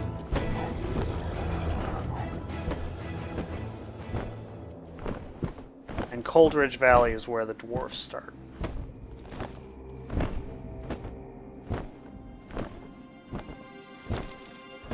Which is on the other side. You actually go through a tunnel here to get in there. There's a couple things you have to fight in the tunnel, but I'm not going to go through the tunnel because you can only use mounts outdoors and it'll dismount me, and it's actually quicker to just fly over the mountain than through it. So if you look, if I can find a guard. Alright, so here's a guard. You see how it's level 115. That means the guard is 5 levels over the highest level players. And if it's 4 levels or more, you get what's called crushing blows, which are like being crit, but they do more damage than a crit. So those are the starting areas. This big road going up the hill here leads up to Ironforge, which is the dwarf and gnome capital. That's actually a really cool city. It's one of my favorite cities in the game. Ironforge is really cool. Stormwind is really cool. Orgrimmar is pretty cool. Thunder Bluff's kind of neat. You know, I like most of the cities with the possible exception of Silvermoon. Silvermoon I don't find particularly interesting. Exeter I don't find all that interesting either, really.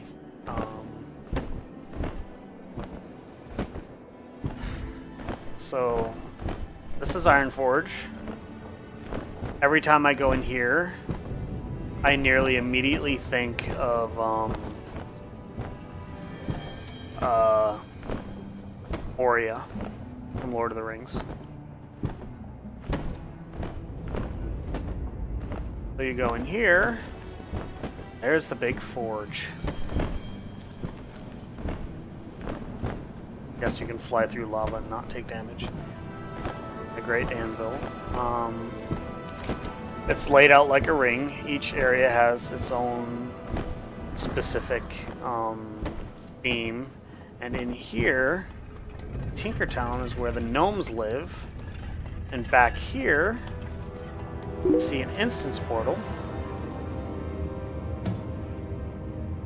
Moria, it's M-O-R-I-A. You were right the first time. So in here, you have what's called the Deep Run Tram. And this is a tram that connects Ironforge to Stormwind.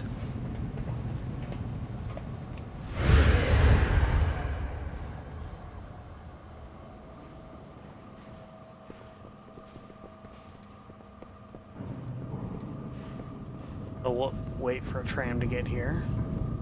Although we don't necessarily need to, we can actually make the walk ourselves. I think it might be more instructive to make the walk. I just don't know which side. We can't mount, so we'll have to actually walk in it. A decently long walk.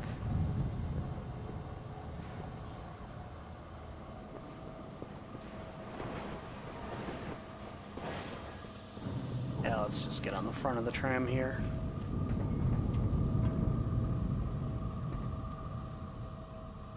So this is a quick way for players who can't fly to get between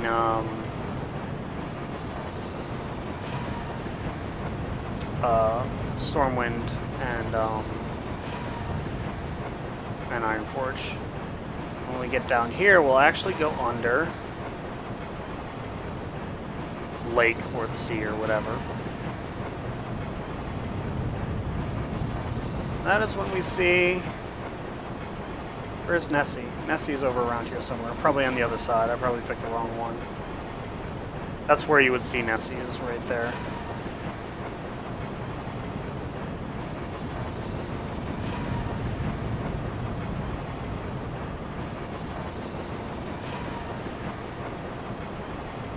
Okay, why is...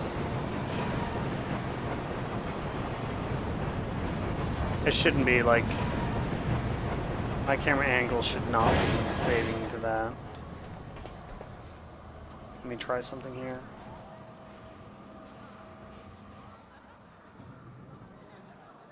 Okay, it shouldn't be going to this side, but let's... There we go. That should be saved now. So let's go back, and when we come out here, we will be in Stormwind, which is the human racial city. Interesting little thing. There's actually a little tunnel down here. Goes into an interesting area. Might be a little thing of note. There's a little event called the Brawlers The Guild. Naru have not forgotten us.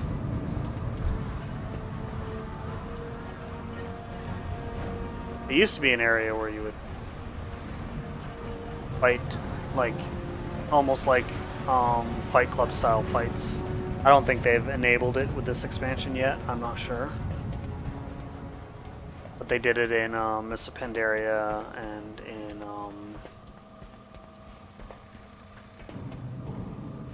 in Mists of Pandaria and Warlords of Janor. I reached the maximum rank in Warlords of Janor, or sorry, Mists of Pandaria. I didn't in Warlords of Janor because I just got irritated with the last fight because it's a pain. It's a pain. It's very unforgiving. It's not that I didn't have the capability of doing it. It's just the same one as the year before. So I'm like, I did it the year before. There's no reason why I couldn't do it that year. I just didn't want to spend time on it because if you made one mistake, it was over. Alright, so this is Stormwind. There's the cathedral there. Different districts are color-coded. That's the Dwarven district. That's Old Town. The main area, like the bank and the auction house, are there. That's the Mage Quarter. This used to be a pile of rubble, and with this expansion they rebuilt it. Down here are the docks. And from the docks, you can take a boat to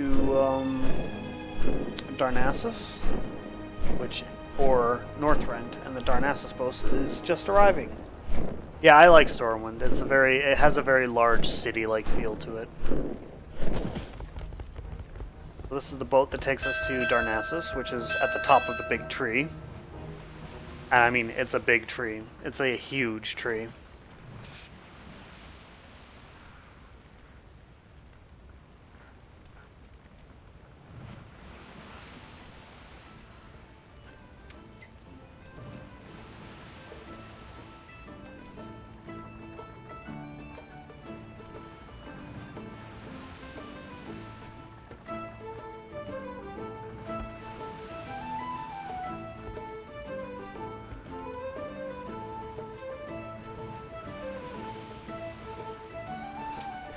From Darnassus, we should be able to take a boat to Azure Mist Isle, which is where the Exodar is, and that'll be the last city outside of, like, Northrend, Dalaran.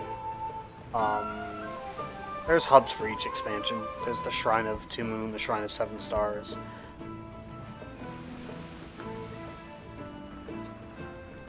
Yeah, my hearth here will take me to the Shrine of Seven Stars.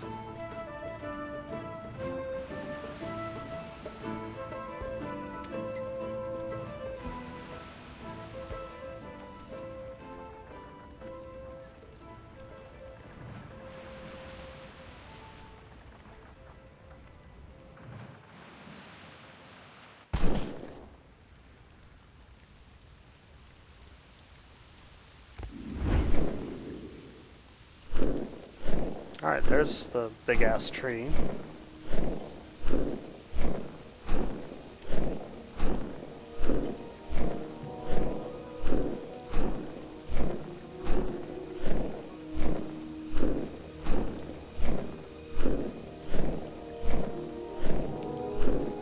Now if you look at this, the Night Elf starting area is right there. Obviously I haven't visited on this character at all. Surprised I've actually even visited there. Darnassus is the Night Elf city.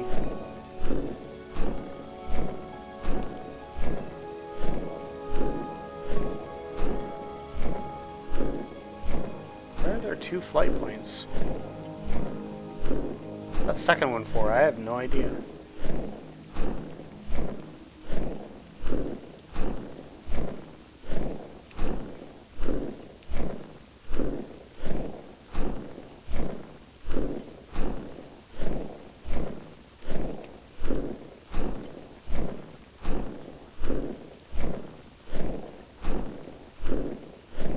Everything here is going to be like level 1 to 10.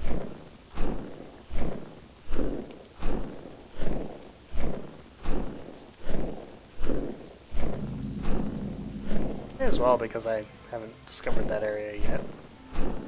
That was a whole whopping 10 experience.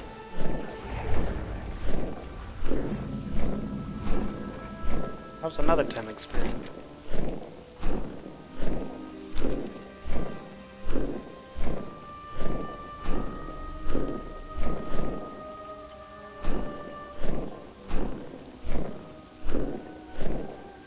entrance to Darnassus.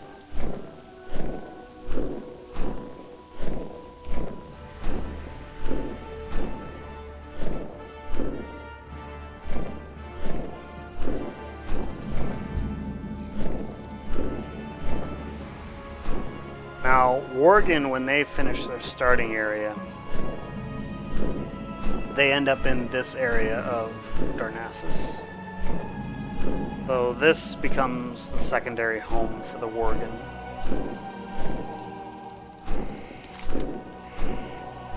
But what is this other flight point for? One there.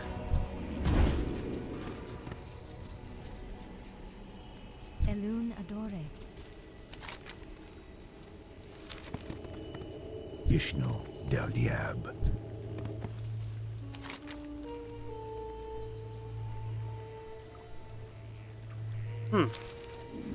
I don't know. But I believe we can fly from here directly to the Exitar. May the Yep. stars There will be a loading screen. And the reason why there will be a loading screen is because the Exitar was added for the Burning Crusade expansion. So you had to have the expansion to be in that area. So it had to be its own separate instance involving a loading screen. That way, like if someone didn't buy the Burning Crusade back then, they wouldn't have the access to get there. It wouldn't let them go there. Burning Crusade has now been baselined with the game. If you buy just a regular World of Warcraft, you'll get World of Warcraft, you'll get Burning Crusade, you'll get Wrath of the Lich King, you will get Cataclysm, and Mists of Pandaria, and I think you'll also get Warlords of Draenor. Basically, every new expansion, they include all the previous expansions with the base game, so whenever you buy the game, if you really want all the content of the game, you know, aside from your $15 a month subscription, all you need to do is buy the base game and the most recent expansion. They started doing that, I believe, with Warlords of Draenor, and I think it's a really nice touch because it really saves someone on having to buy, you know, a $40 base game and then a $20 expansion, then another $20 expansion, and then another $20 expansion. You know what I mean? It's the very opposite of like the kind of predatory practice you see from, you know, like Activision and, you know, their parent company, or EA, or Take-Two, or whatever.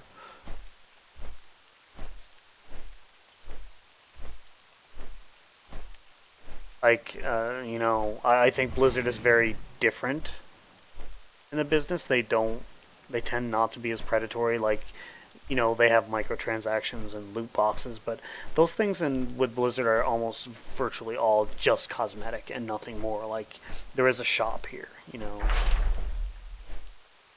But I mean, you get non-combat pets. None of these things increase your character power at all. You get non-combat pets, you get mounts, you get tokens for game time.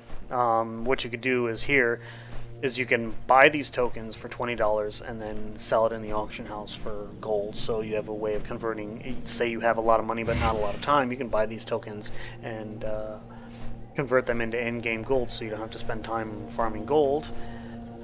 Or alternatively, if you have a lot of time to earn gold in-game but don't have a lot of money, you can actually buy these tokens in-game and use that for your subscription so you don't have to spend $20 or $15 a month. There's service you could do: faction change, race change, appearance change. There is a level 100 boost, but it's $60. And the reason why that is so expensive is they wanted to price the... because you get a free character boost whenever you buy an expansion. Like when you buy the base game, then you buy Legion, you get a free boost to level 100, so you could just go right into level 100 and all the way up to and boost up to like the max, you know, only do the last 10 levels, so you could play with your friends right away. But they priced it such that it's, if you want to do that for multiple characters, people were toying with the idea of just buying another copy of the game and, you know, using the boost when you know, on an account bound thing. And they didn't want people to do that, so they just gave the option to buy a level boost, but have made it less expensive than just buying the game and the expansion. What are the bundles? Oh, it's just like a pet and a mount bundle or whatever. But I mean mostly cosmetic. So this is the exit R. Unfortunately, you cannot fly here. What's the summoning stone for? Oh, this is like a museum. Summoning stone. Not a functional summoning stone. But this is how the city is laid out.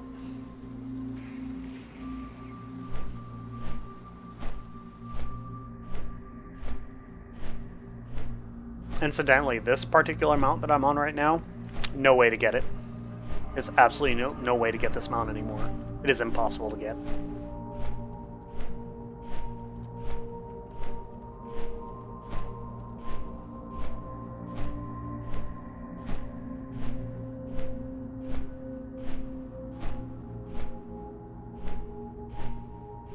So these are all the Horde cities. Now the next thing I'm going to do is I'm going to take the Hearthstone here. This will take me to the faction capital of Pandaria. So we will see the Shrine of Seven Stars.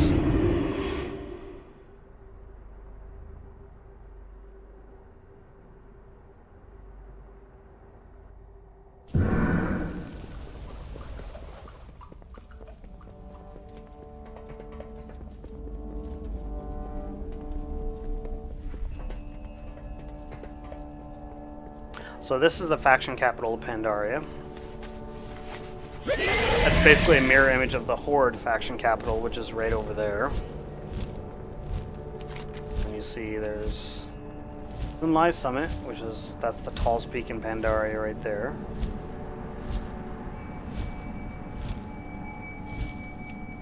The Jade Forest.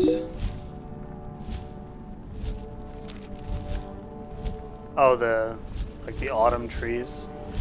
See, now this zone is supposed to look dead right now, and there's actually a cutscene that does it. It was actually a very lively, colorful zone at the beginning of the expansion. It changed over the course of the expansion because of what happened in the case of the storyline.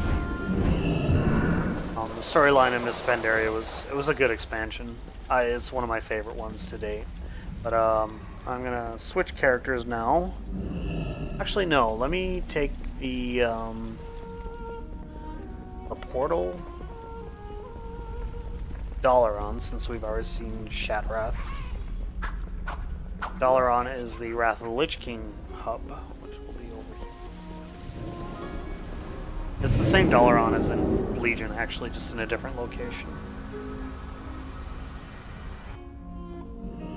So this is Dalaran in Wrath of the Lich King.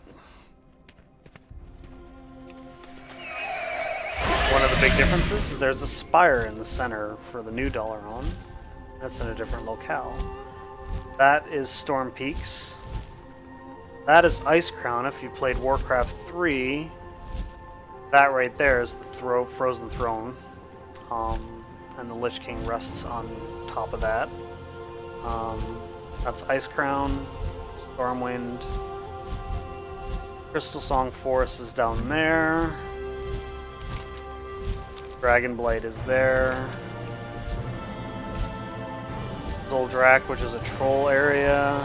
Grizzly Hills. And Howling Fjord.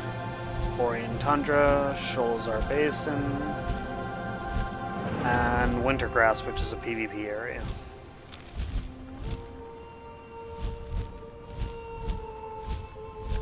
The blue roofed buildings are the Alliance area, the red roofed buildings are the Horde area, and the purple is all neutral.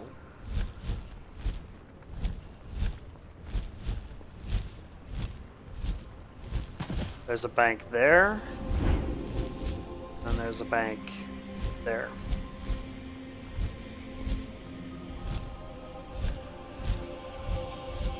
So what I'm going to do at this point is I'm going to switch to a Horde character.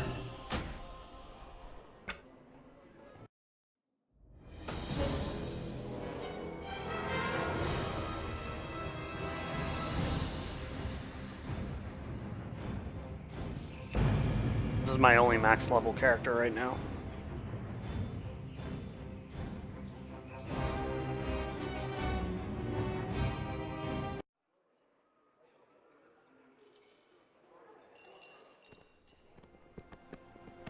Horde level character, and my frame rate is much low. Oh, we have research. Oh, I know what that's from.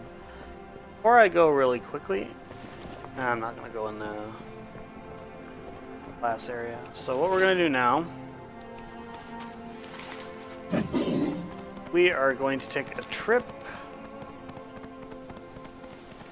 The Silver Moon, Thunder Bluff, Vale of Eternal Blossoms. Go to the Vale of Eternal Blossoms. So this is the Horde equivalent. On the north side of that zone, you'll come across, and right over there is the building we were just in. And that was that tall building we saw before. Kunlai Summit. I liked Kunlai Summit.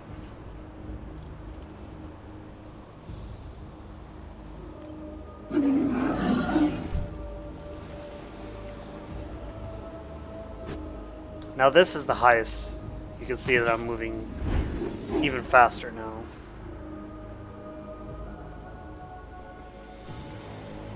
That right there is an Alliance settlement, and that right over there is the Horde one. Now, Mists of Pandaria is when they started the whole, well, reintroduced world bosses. And do we have a world boss somewhere? Where is he? I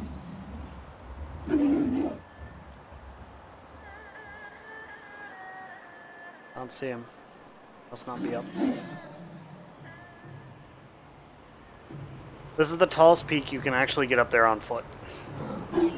Completely on foot.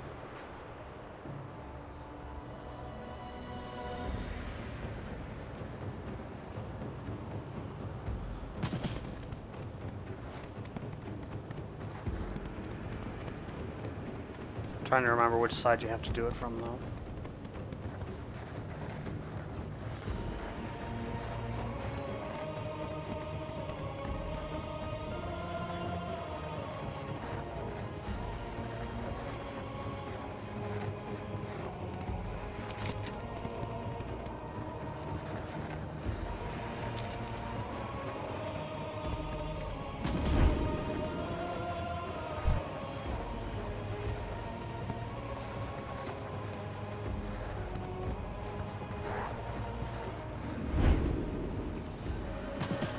Yeah, I think this is the side you do it from. Yep, right here is the path leading up to the summit. Go up here.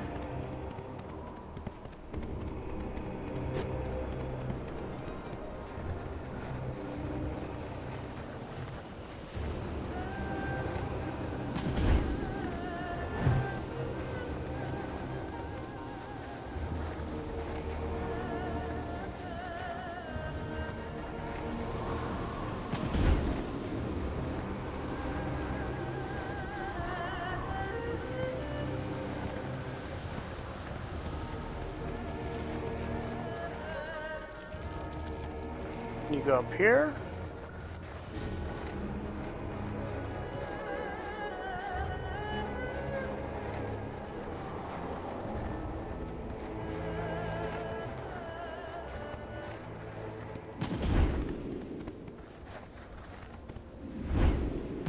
The highest point in Pandaria.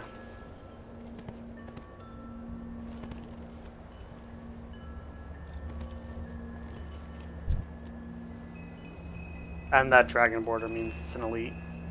But it's a 90 elite, so it wouldn't even take much damage to kill him.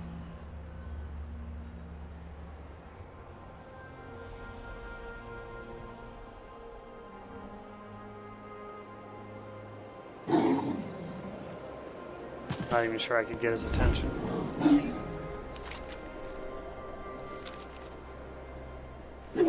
There's an interesting place way off to the north.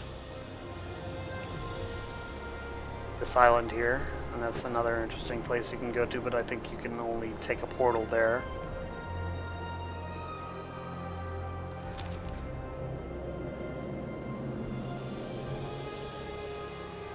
Let's go this way. So this island is called the Isle of Giants. There are dinosaurs there, and they were actually pretty tough to kill back in the day. Like, the first couple levels of them, I could only do, like, the really small ones and the medium ones, and they got to be too much to me beyond that. Like, the really, really tough ones, like, I needed help with. Now they're trivial. You know, I'm 20 levels above them. They have, like, more or less everything. They have T-Rexes, they have, Triceratops, they have...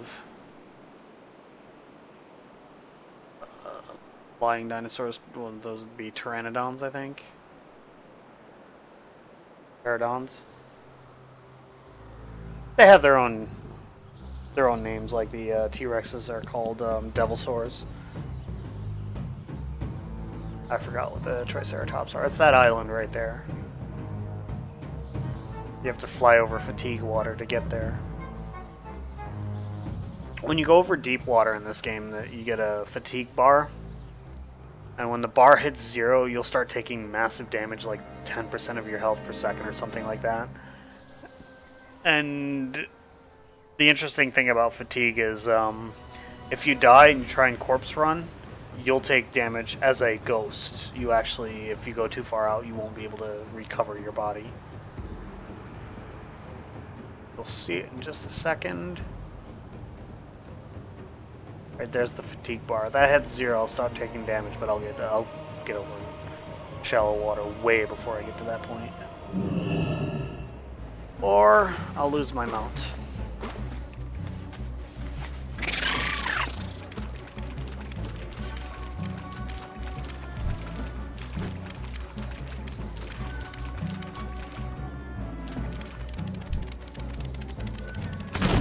Yeah, it's like a hatchling. It's the tiniest one. Like, you get these bones here,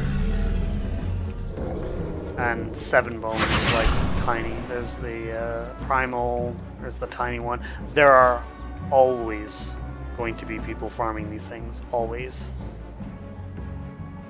So you have the hatchlings, which are small. They were easy to kill. I could do the primal dire horns back when I was level 90. I could not do the Devilsaurs. Yeah, no, I mean, like, the thing is, these bones, if you collect 9,999 of them, you can buy a mount. I haven't not gone anywhere near that. I think I have, like, 3,000 or something like that. There's your flying one. There's a world boss that spawns here. The killer of many a pug group. Like, a lot of pugs died on this boss. But these guys are probably waiting to spawn. Oh, I remember the guild that I'm in got a bad reputation among the Alliance faction. The guild that I'm in on this character, because this is classic. Our guild leader sat in the middle of their raid while they were killing the boss and flagged himself for PvP. So they saw a Death Knight flagged, and the first thing they did was they turned to attack him, which was a stupid idea, because when they turned to attack him, they flagged for PvP, and then he just popped a Death Knight ability called Remorseless Winter. I don't know if that ability is still in the game. Let's see if it's here. No, it's not going to be as... I'm not in the right class. What Remorseless Winter did was it would slow anything around you, like by 20% per second or something like that. Then after 5 seconds, it would stun them for 5 seconds. So what happened is their entire raid got stunned while in a raid boss fight. It wiped them out. Like, they wiped. They failed to defeat the boss.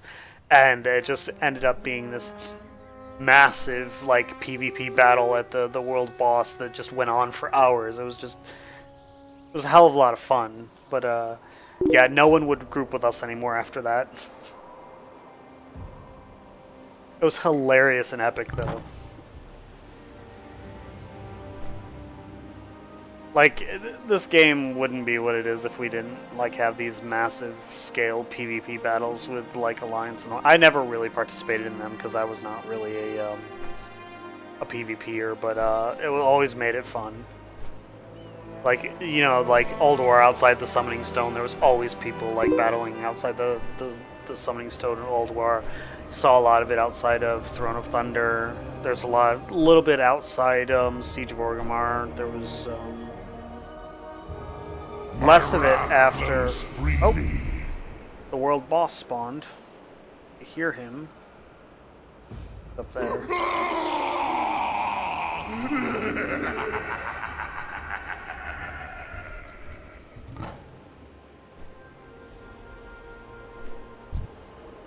Yeah, he's already dead.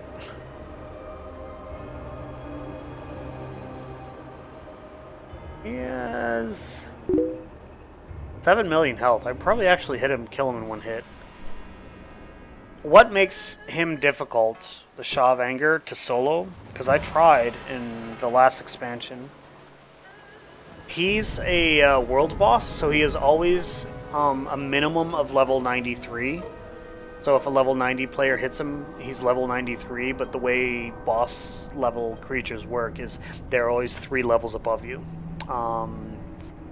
He'll do the damage and health like effectively what he would to a level 90, even if you're level 110. The reason why the level +3 exists for hit and miss and crit mechanics. Like, my attacks would hit and miss him as if he were level 90 or 113. But he would still do the same damage as if I was 93, so he'll tickle a little bit, and I will deal massive damage to him. But, I'm not going to take the portal to Dalaran in Northrend, because it's exactly the same. Instead, I will take the portal to Orgrimmar, I believe. No, I will take the portal to Thunder Bluff. We'll go to Thunder Bluff, and this is the Tauren capital city. You'll see why it is called Thunder Bluff in a moment. It is actually on a bluff.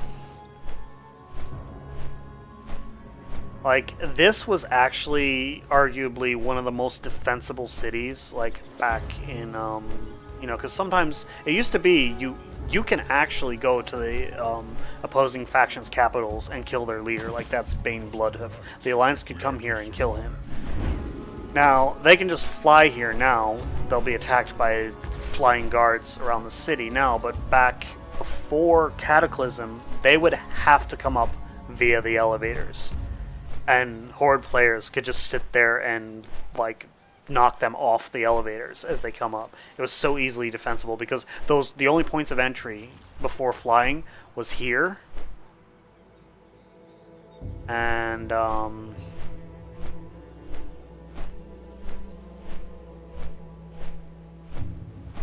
here. These were the only 2 points of entry prior to Cataclysm when you could just fly in. So this is Mulgore. If you've ever played Warcraft 3, the name Mulgore might sound familiar. It's the grassland plains where Thrall and Cairn became friends. From here, we can go up. That's Orgrimmar right up there at the end of Durotar. Quest there. Battle pet tamers. No, I haven't. I don't really do pet battles.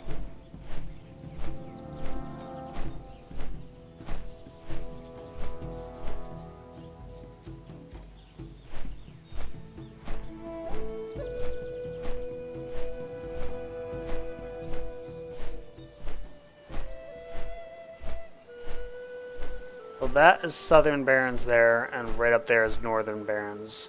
Prior to Cataclysm, they were one zone, one huge zone. Like these two right here. It was a level 10 to 20 zone.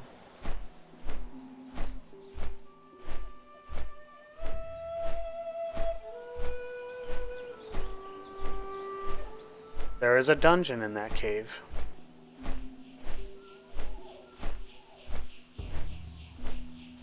If you're wondering about like dungeons when you saw me do heroic dungeons, there are a lot of dungeons. Like these are all the classic dungeons. And you have the Burning Crusade dungeons. Then you have the Wrath of the Lich King dungeons. You have the Cataclysm dungeons, which had some remakes of some classic ones, like Dead Mines there. You'll see Dead Mines under Cataclysm. I think you'll see it under Classic. Yeah, you see it under Classic as well, so...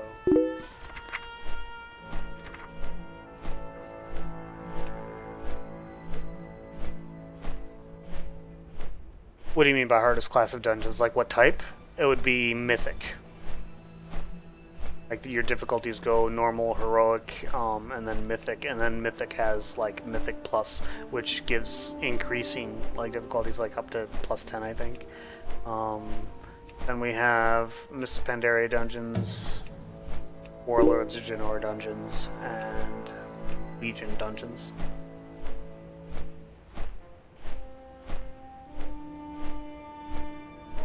Yeah, it would be Mythic. Like you see heroic and mythic, but if you go back to like say Darkheart Thicket, you'll see normal, heroic, and mythic. Normal is used when you're leveling, although there may be some normal dungeons that are at max level to use to get like precursor gear to get into heroics. Heroics have for a while now had a minimum item level just to be able to queue for them, because you can use a dungeon finder. Mythics you cannot queue into, you have to actually find a group and go there. So this is the Orc and Troll capital city of Orgrimmar. The faction leader, the Horde overall, is usually in here. I guess they're using Sourfang? Yeah, oh yeah, Sourfang is usually the Horde overall captain is here, but the Horde overall captain is not an Orc now, or a Troll, so I'll find him here. Portal to Ashran. Yeah, it is. It is definitely like stylistically right for it. But after the Goblin starting area, this is their home city too, so it is the home city for Orcs and Goblins and Trolls. This is where the Goblins are, is here. Then the Trolls sit here. There's a Tauren district too, and the Tauren district is...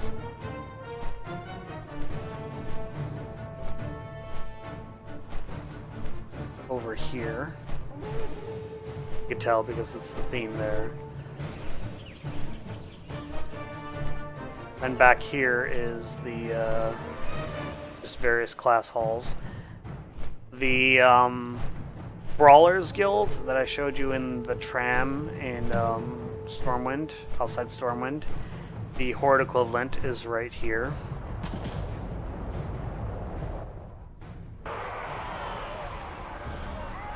Oh, there's actually people doing stuff.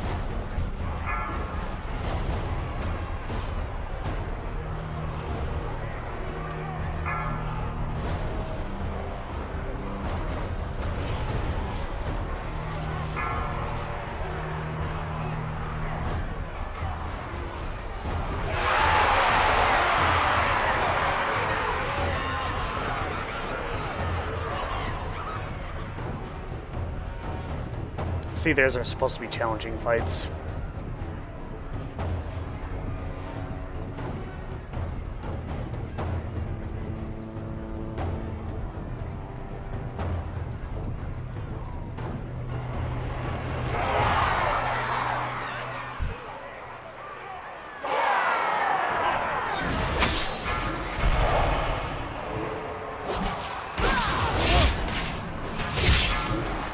This is a Havoc Demon Hunter with 5 million health. This is a very good, well-geared player.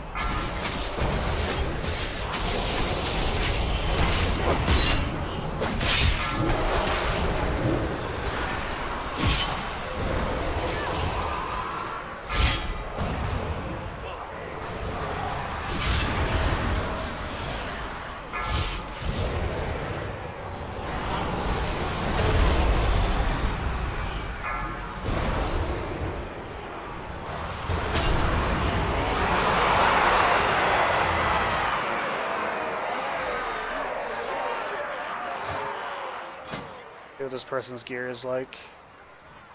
925, 930, 1000 for the. They're not a raider. I don't see any raid gear. Yeah, they just do Argus and farm for gear. They're not exceptionally geared, come to think of it. Just way better geared than I am. I don't do that much. Alright. I'm gonna head out now. Sometimes these viewers will get just pissed and start attacking anyone near them.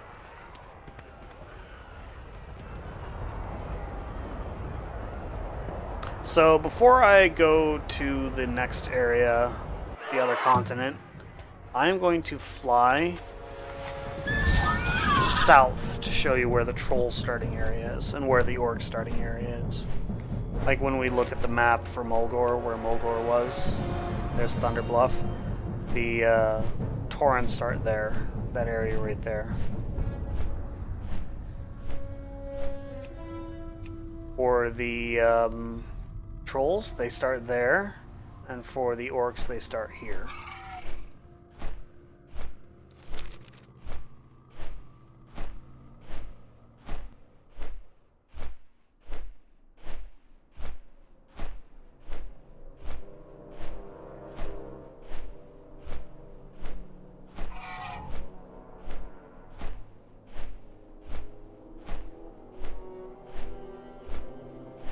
Quest down there apparently.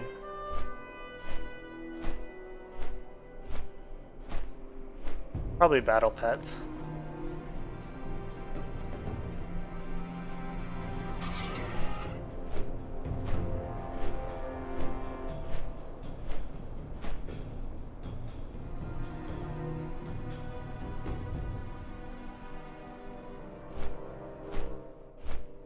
This whole valley here is the orc starting area.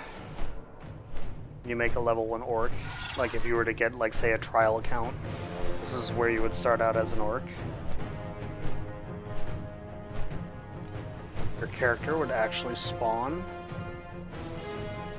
over here. Probably right about here. That's where your character would spawn. You made a new orc. This is the way out of the starting area. You could get out of the starting area in maybe 10 or 15 minutes. The troll starting area, that island right over there. And I believe trolls start, like when you first make a troll,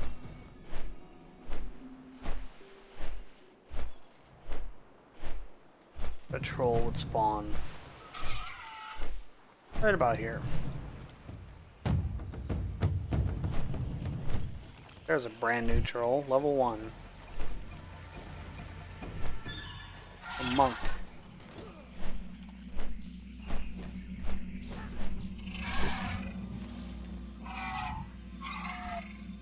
And I think the culmination for the whole troll starting experience ends right over here.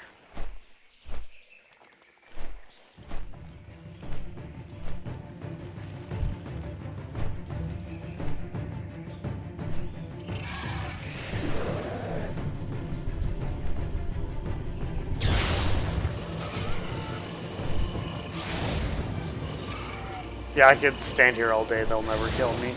They can't even hit me.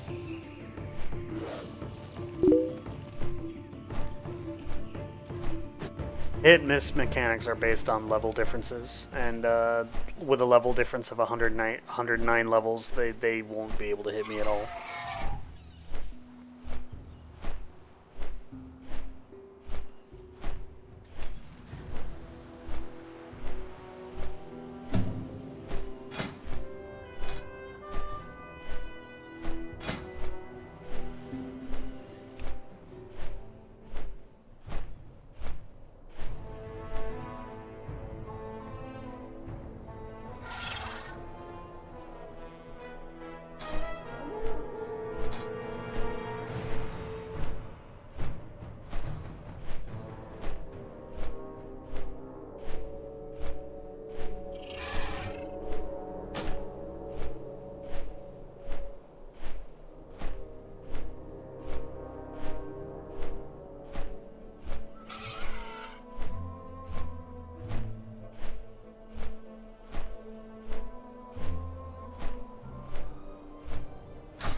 So, the boats to the different areas are over here, so what we're going to do, we're going to take this one because it's already here.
Alright. Oh, it did take the, go to the city that I wanted to.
Alright, so these are the ruins of Lordaeron.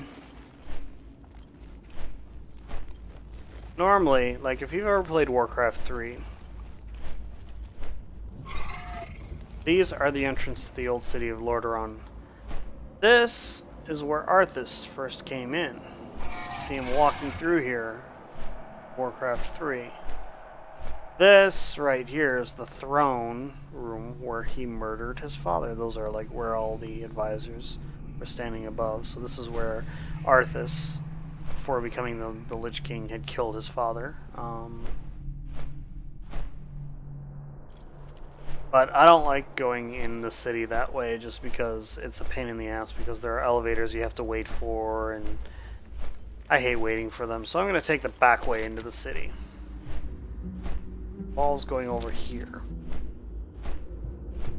Should be able to see it right now. There is a cave entrance behind this tower on the back of this hill right here. This actually goes down into the city of Undercity.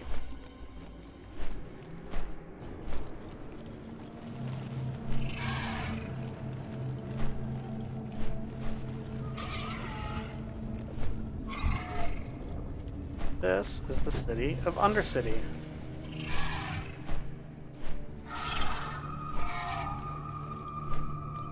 It is set up with multiple layers of rings.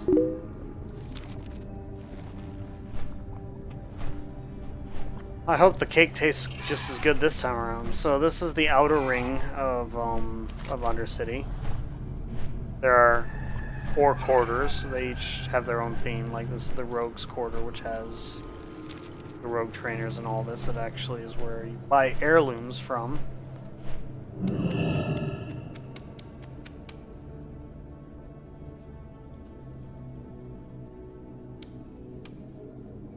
Why am I wearing a costume?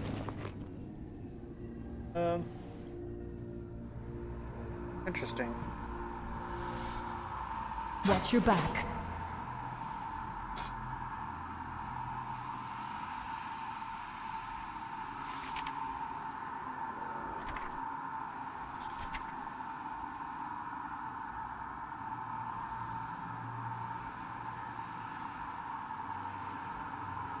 I could upgrade that to go up to 110.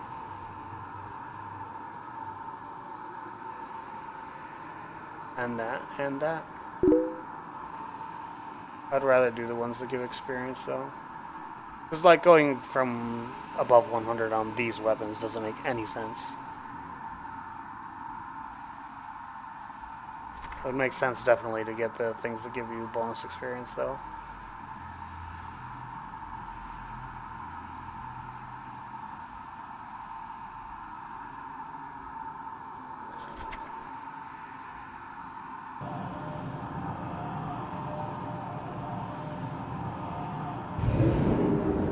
Might do that for my ults, but it's really I haven't expensive got all day. to do this by gold. Like 10,000 gold just to... That's a toy. Interesting.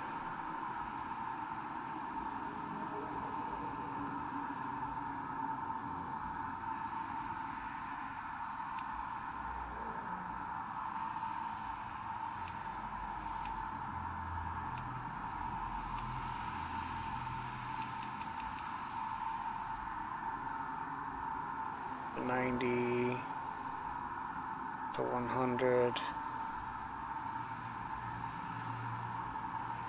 I don't need the weapon one for up to 110. That doesn't make sense. 5,000? Oh, that's totally worth it.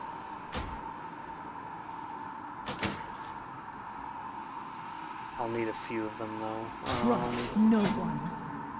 Because I have a Death Knight that I'm leveling up, so let's do...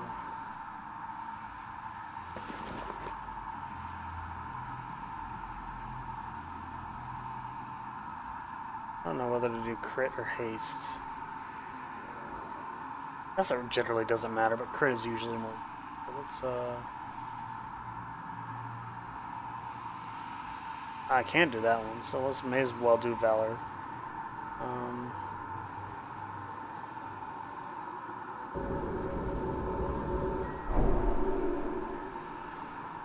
We'll do Baldur's.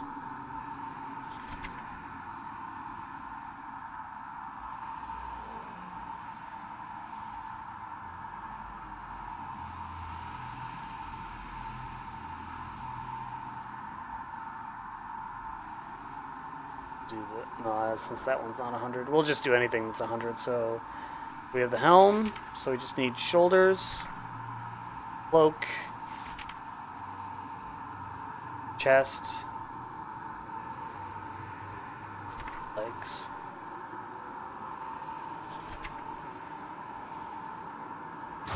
Four. I am forsaken.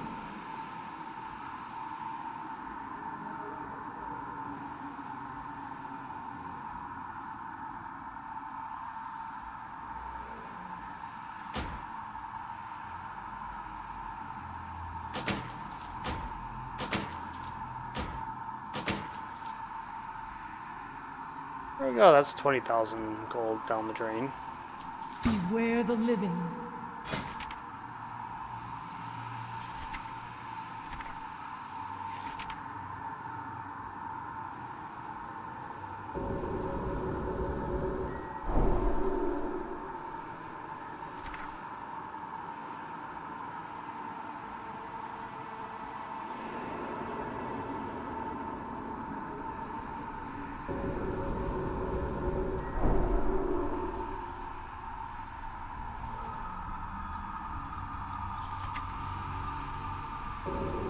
the leg plates too. What is it?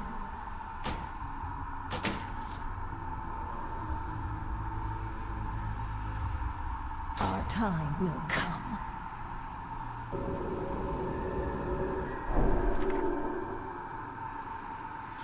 If I really want to do it, I'd like do more. Get, well, the trinket doesn't matter because it doesn't give bonus experience, so I don't really care about that much.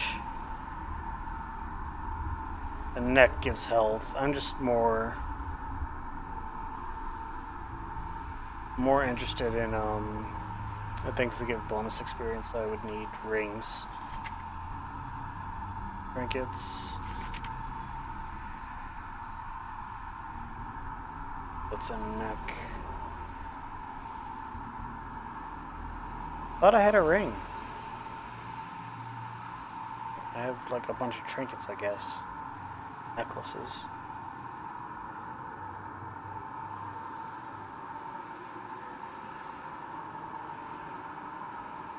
Ghostly naval mission. I guess I never got that mission. There's a ring.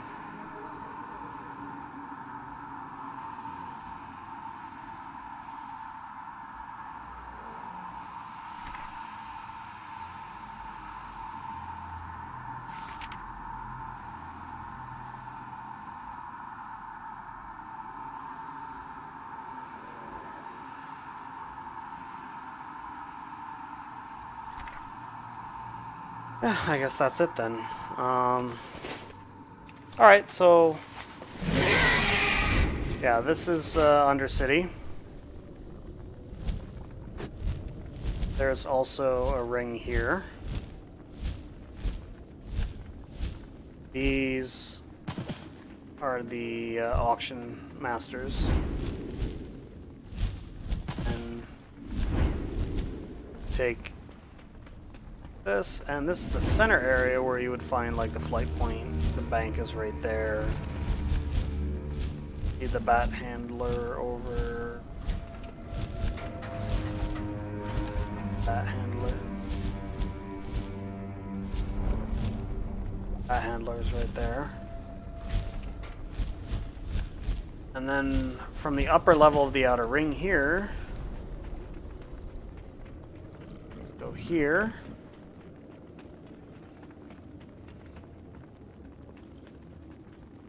Door, I believe. Yep, it's a door. The elevator. There's a reason why I'm taking the elevator up. These elevators all go up into this room right here.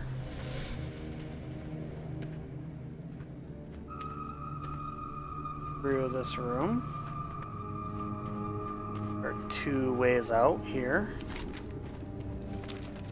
Into the throne room here.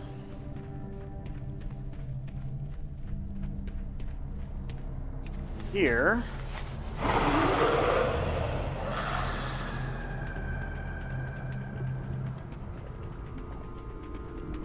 Go up here. Through this door. Definitely really cool courtyard area. Back in, like, before Cataclysm, there was no way to actually go out there. Apparently you can't use that while mounted.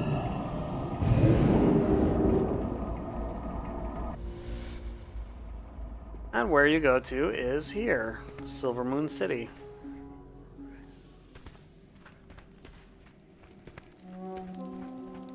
This is the Blood Elf capital.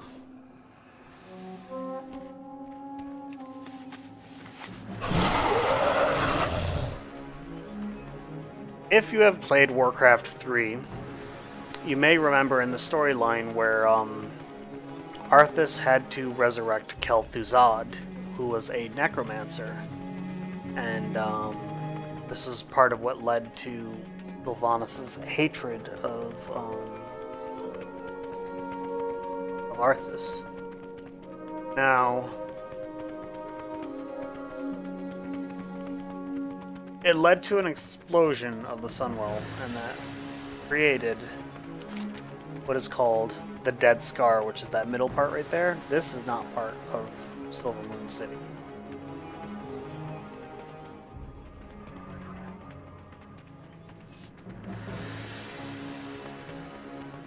Row goes up there. That's where we were. Sun Furious Fire. Can't actually fly, as you can see.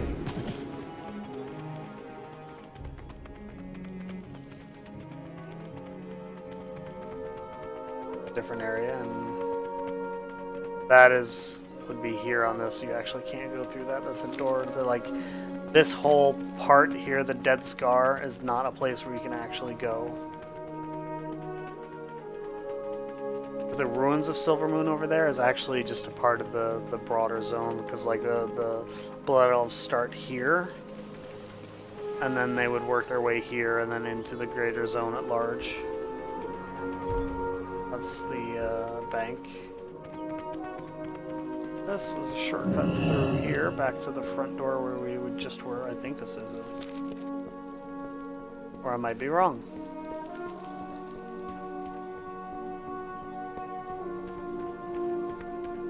No, it's right there.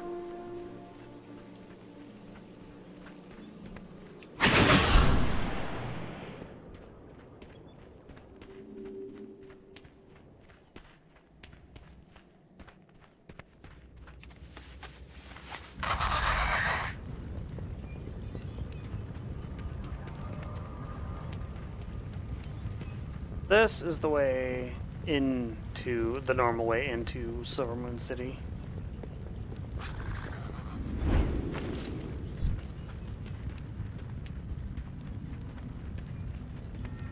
What's kind of interesting is there's actually no flight master in Silvermoon City. If you want to fly, flight master for Silvermoon is right here. Shula. And let's just go to North Pass Tower and then go to Light's Hope Chapel. And the reason why is you'll see where the loading zone is, or the loading transition is for because this is a Burning Crusade area. Blood Elves were introduced in the Burning Crusade.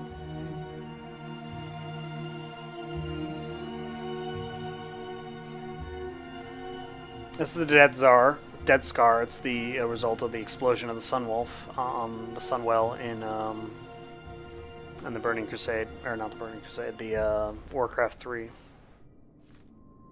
The undead playthrough, which started with Arthas after he had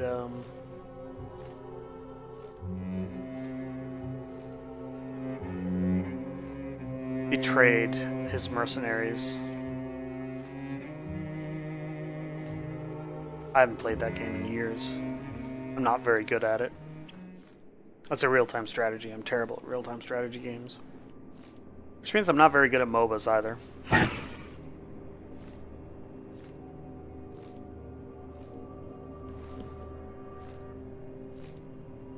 This is the Ghostlands. It's the next zone if you're a Blood Elf.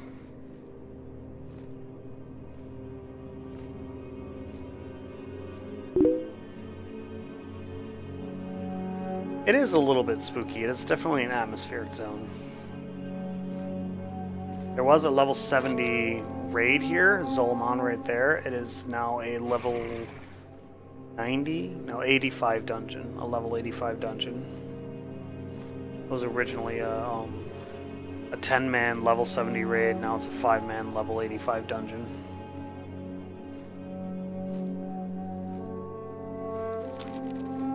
So yes, you can go through here on foot. This is the pass, and then this section right here is where you would see a loading screen.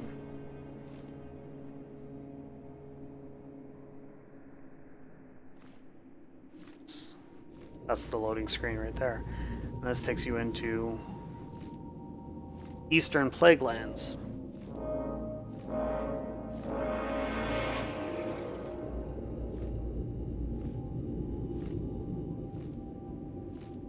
This was ground zero for the Scourge in Warcraft 3. You see a lot of undead here.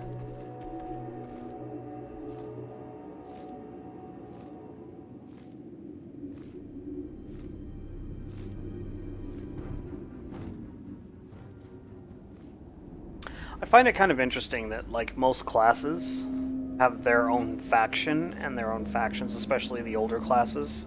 Their own factions have like a hub, like for example, Druids have the Cenarian Expedition, Shaman have the Earthen Ring, Paladins have the Argent Crusade, which is in Northrend. Actually, what's the faction in? I can't remember. Argent Dawn, and this is the central hub for the Argent Dawn, which is Light Hope Chapel. So this is like basically a major area for Paladins. For rogues, it is Ravenhold, and I can show you where Ravenhold is.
The rogue one is going to be in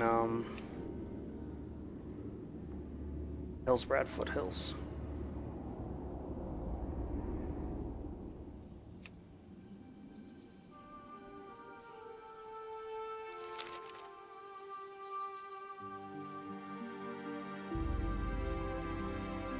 The hinterlands, though.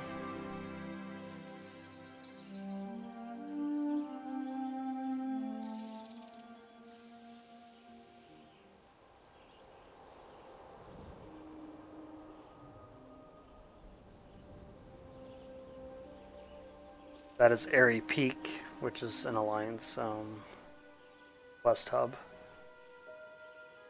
The major outpost is where the Wildhammer clan comes from.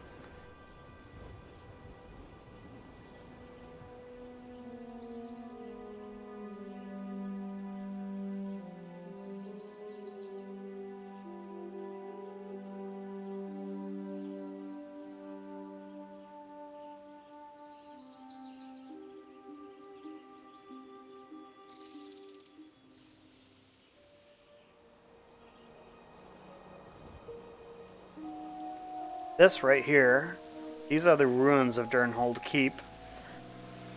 If you played Warcraft 3, you'll know a little bit about the backstory of Thrall. This is the internment camp that Thrall was living in, basically as a slave.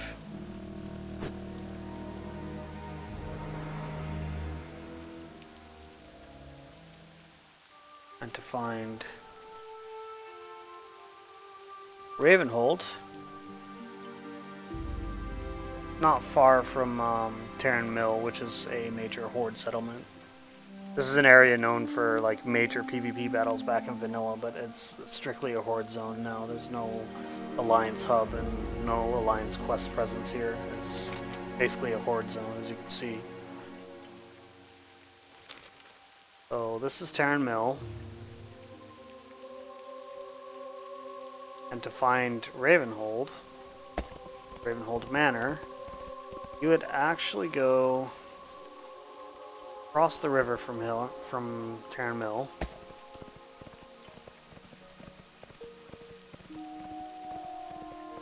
And it's in the hills up here.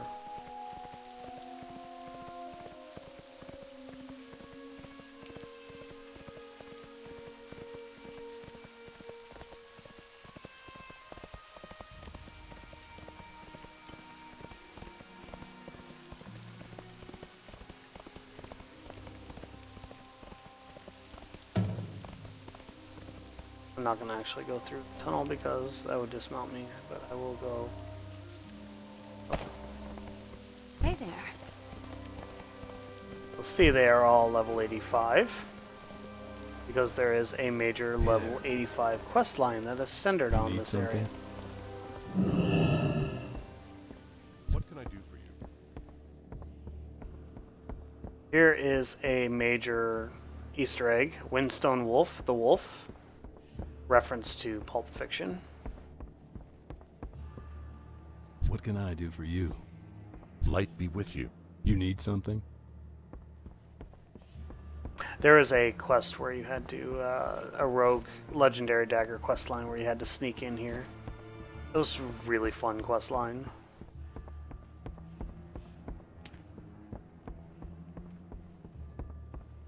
Like you had to sneak through without getting caught. Can I help you? You have a great day now.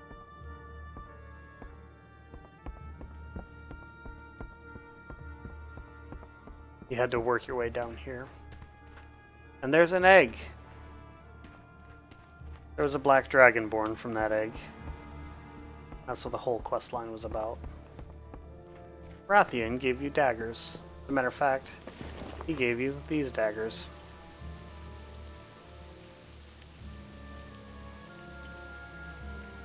Legacy set bonus is inactive. That's a shame. I wonder if it would be active at level 85 because honestly that was part of the fun with doing time walking dungeons with old legendaries.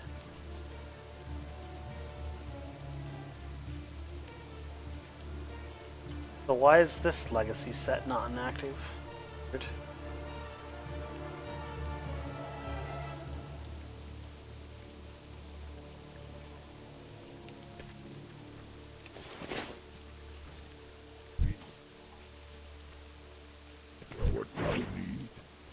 At any rate, so I'm gonna go back to Dalaran. I think I will end the stream there.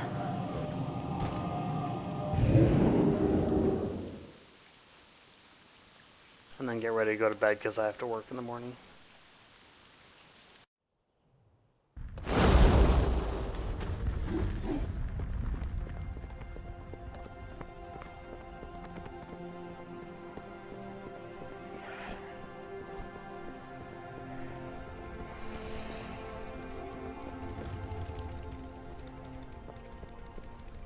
How are you? Safe travels. I have to work at 8 in the morning.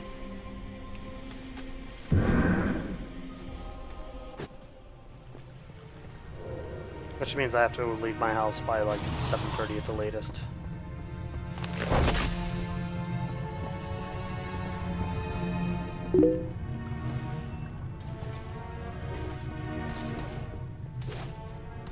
Oh, not a problem. Like if you ever like actually grab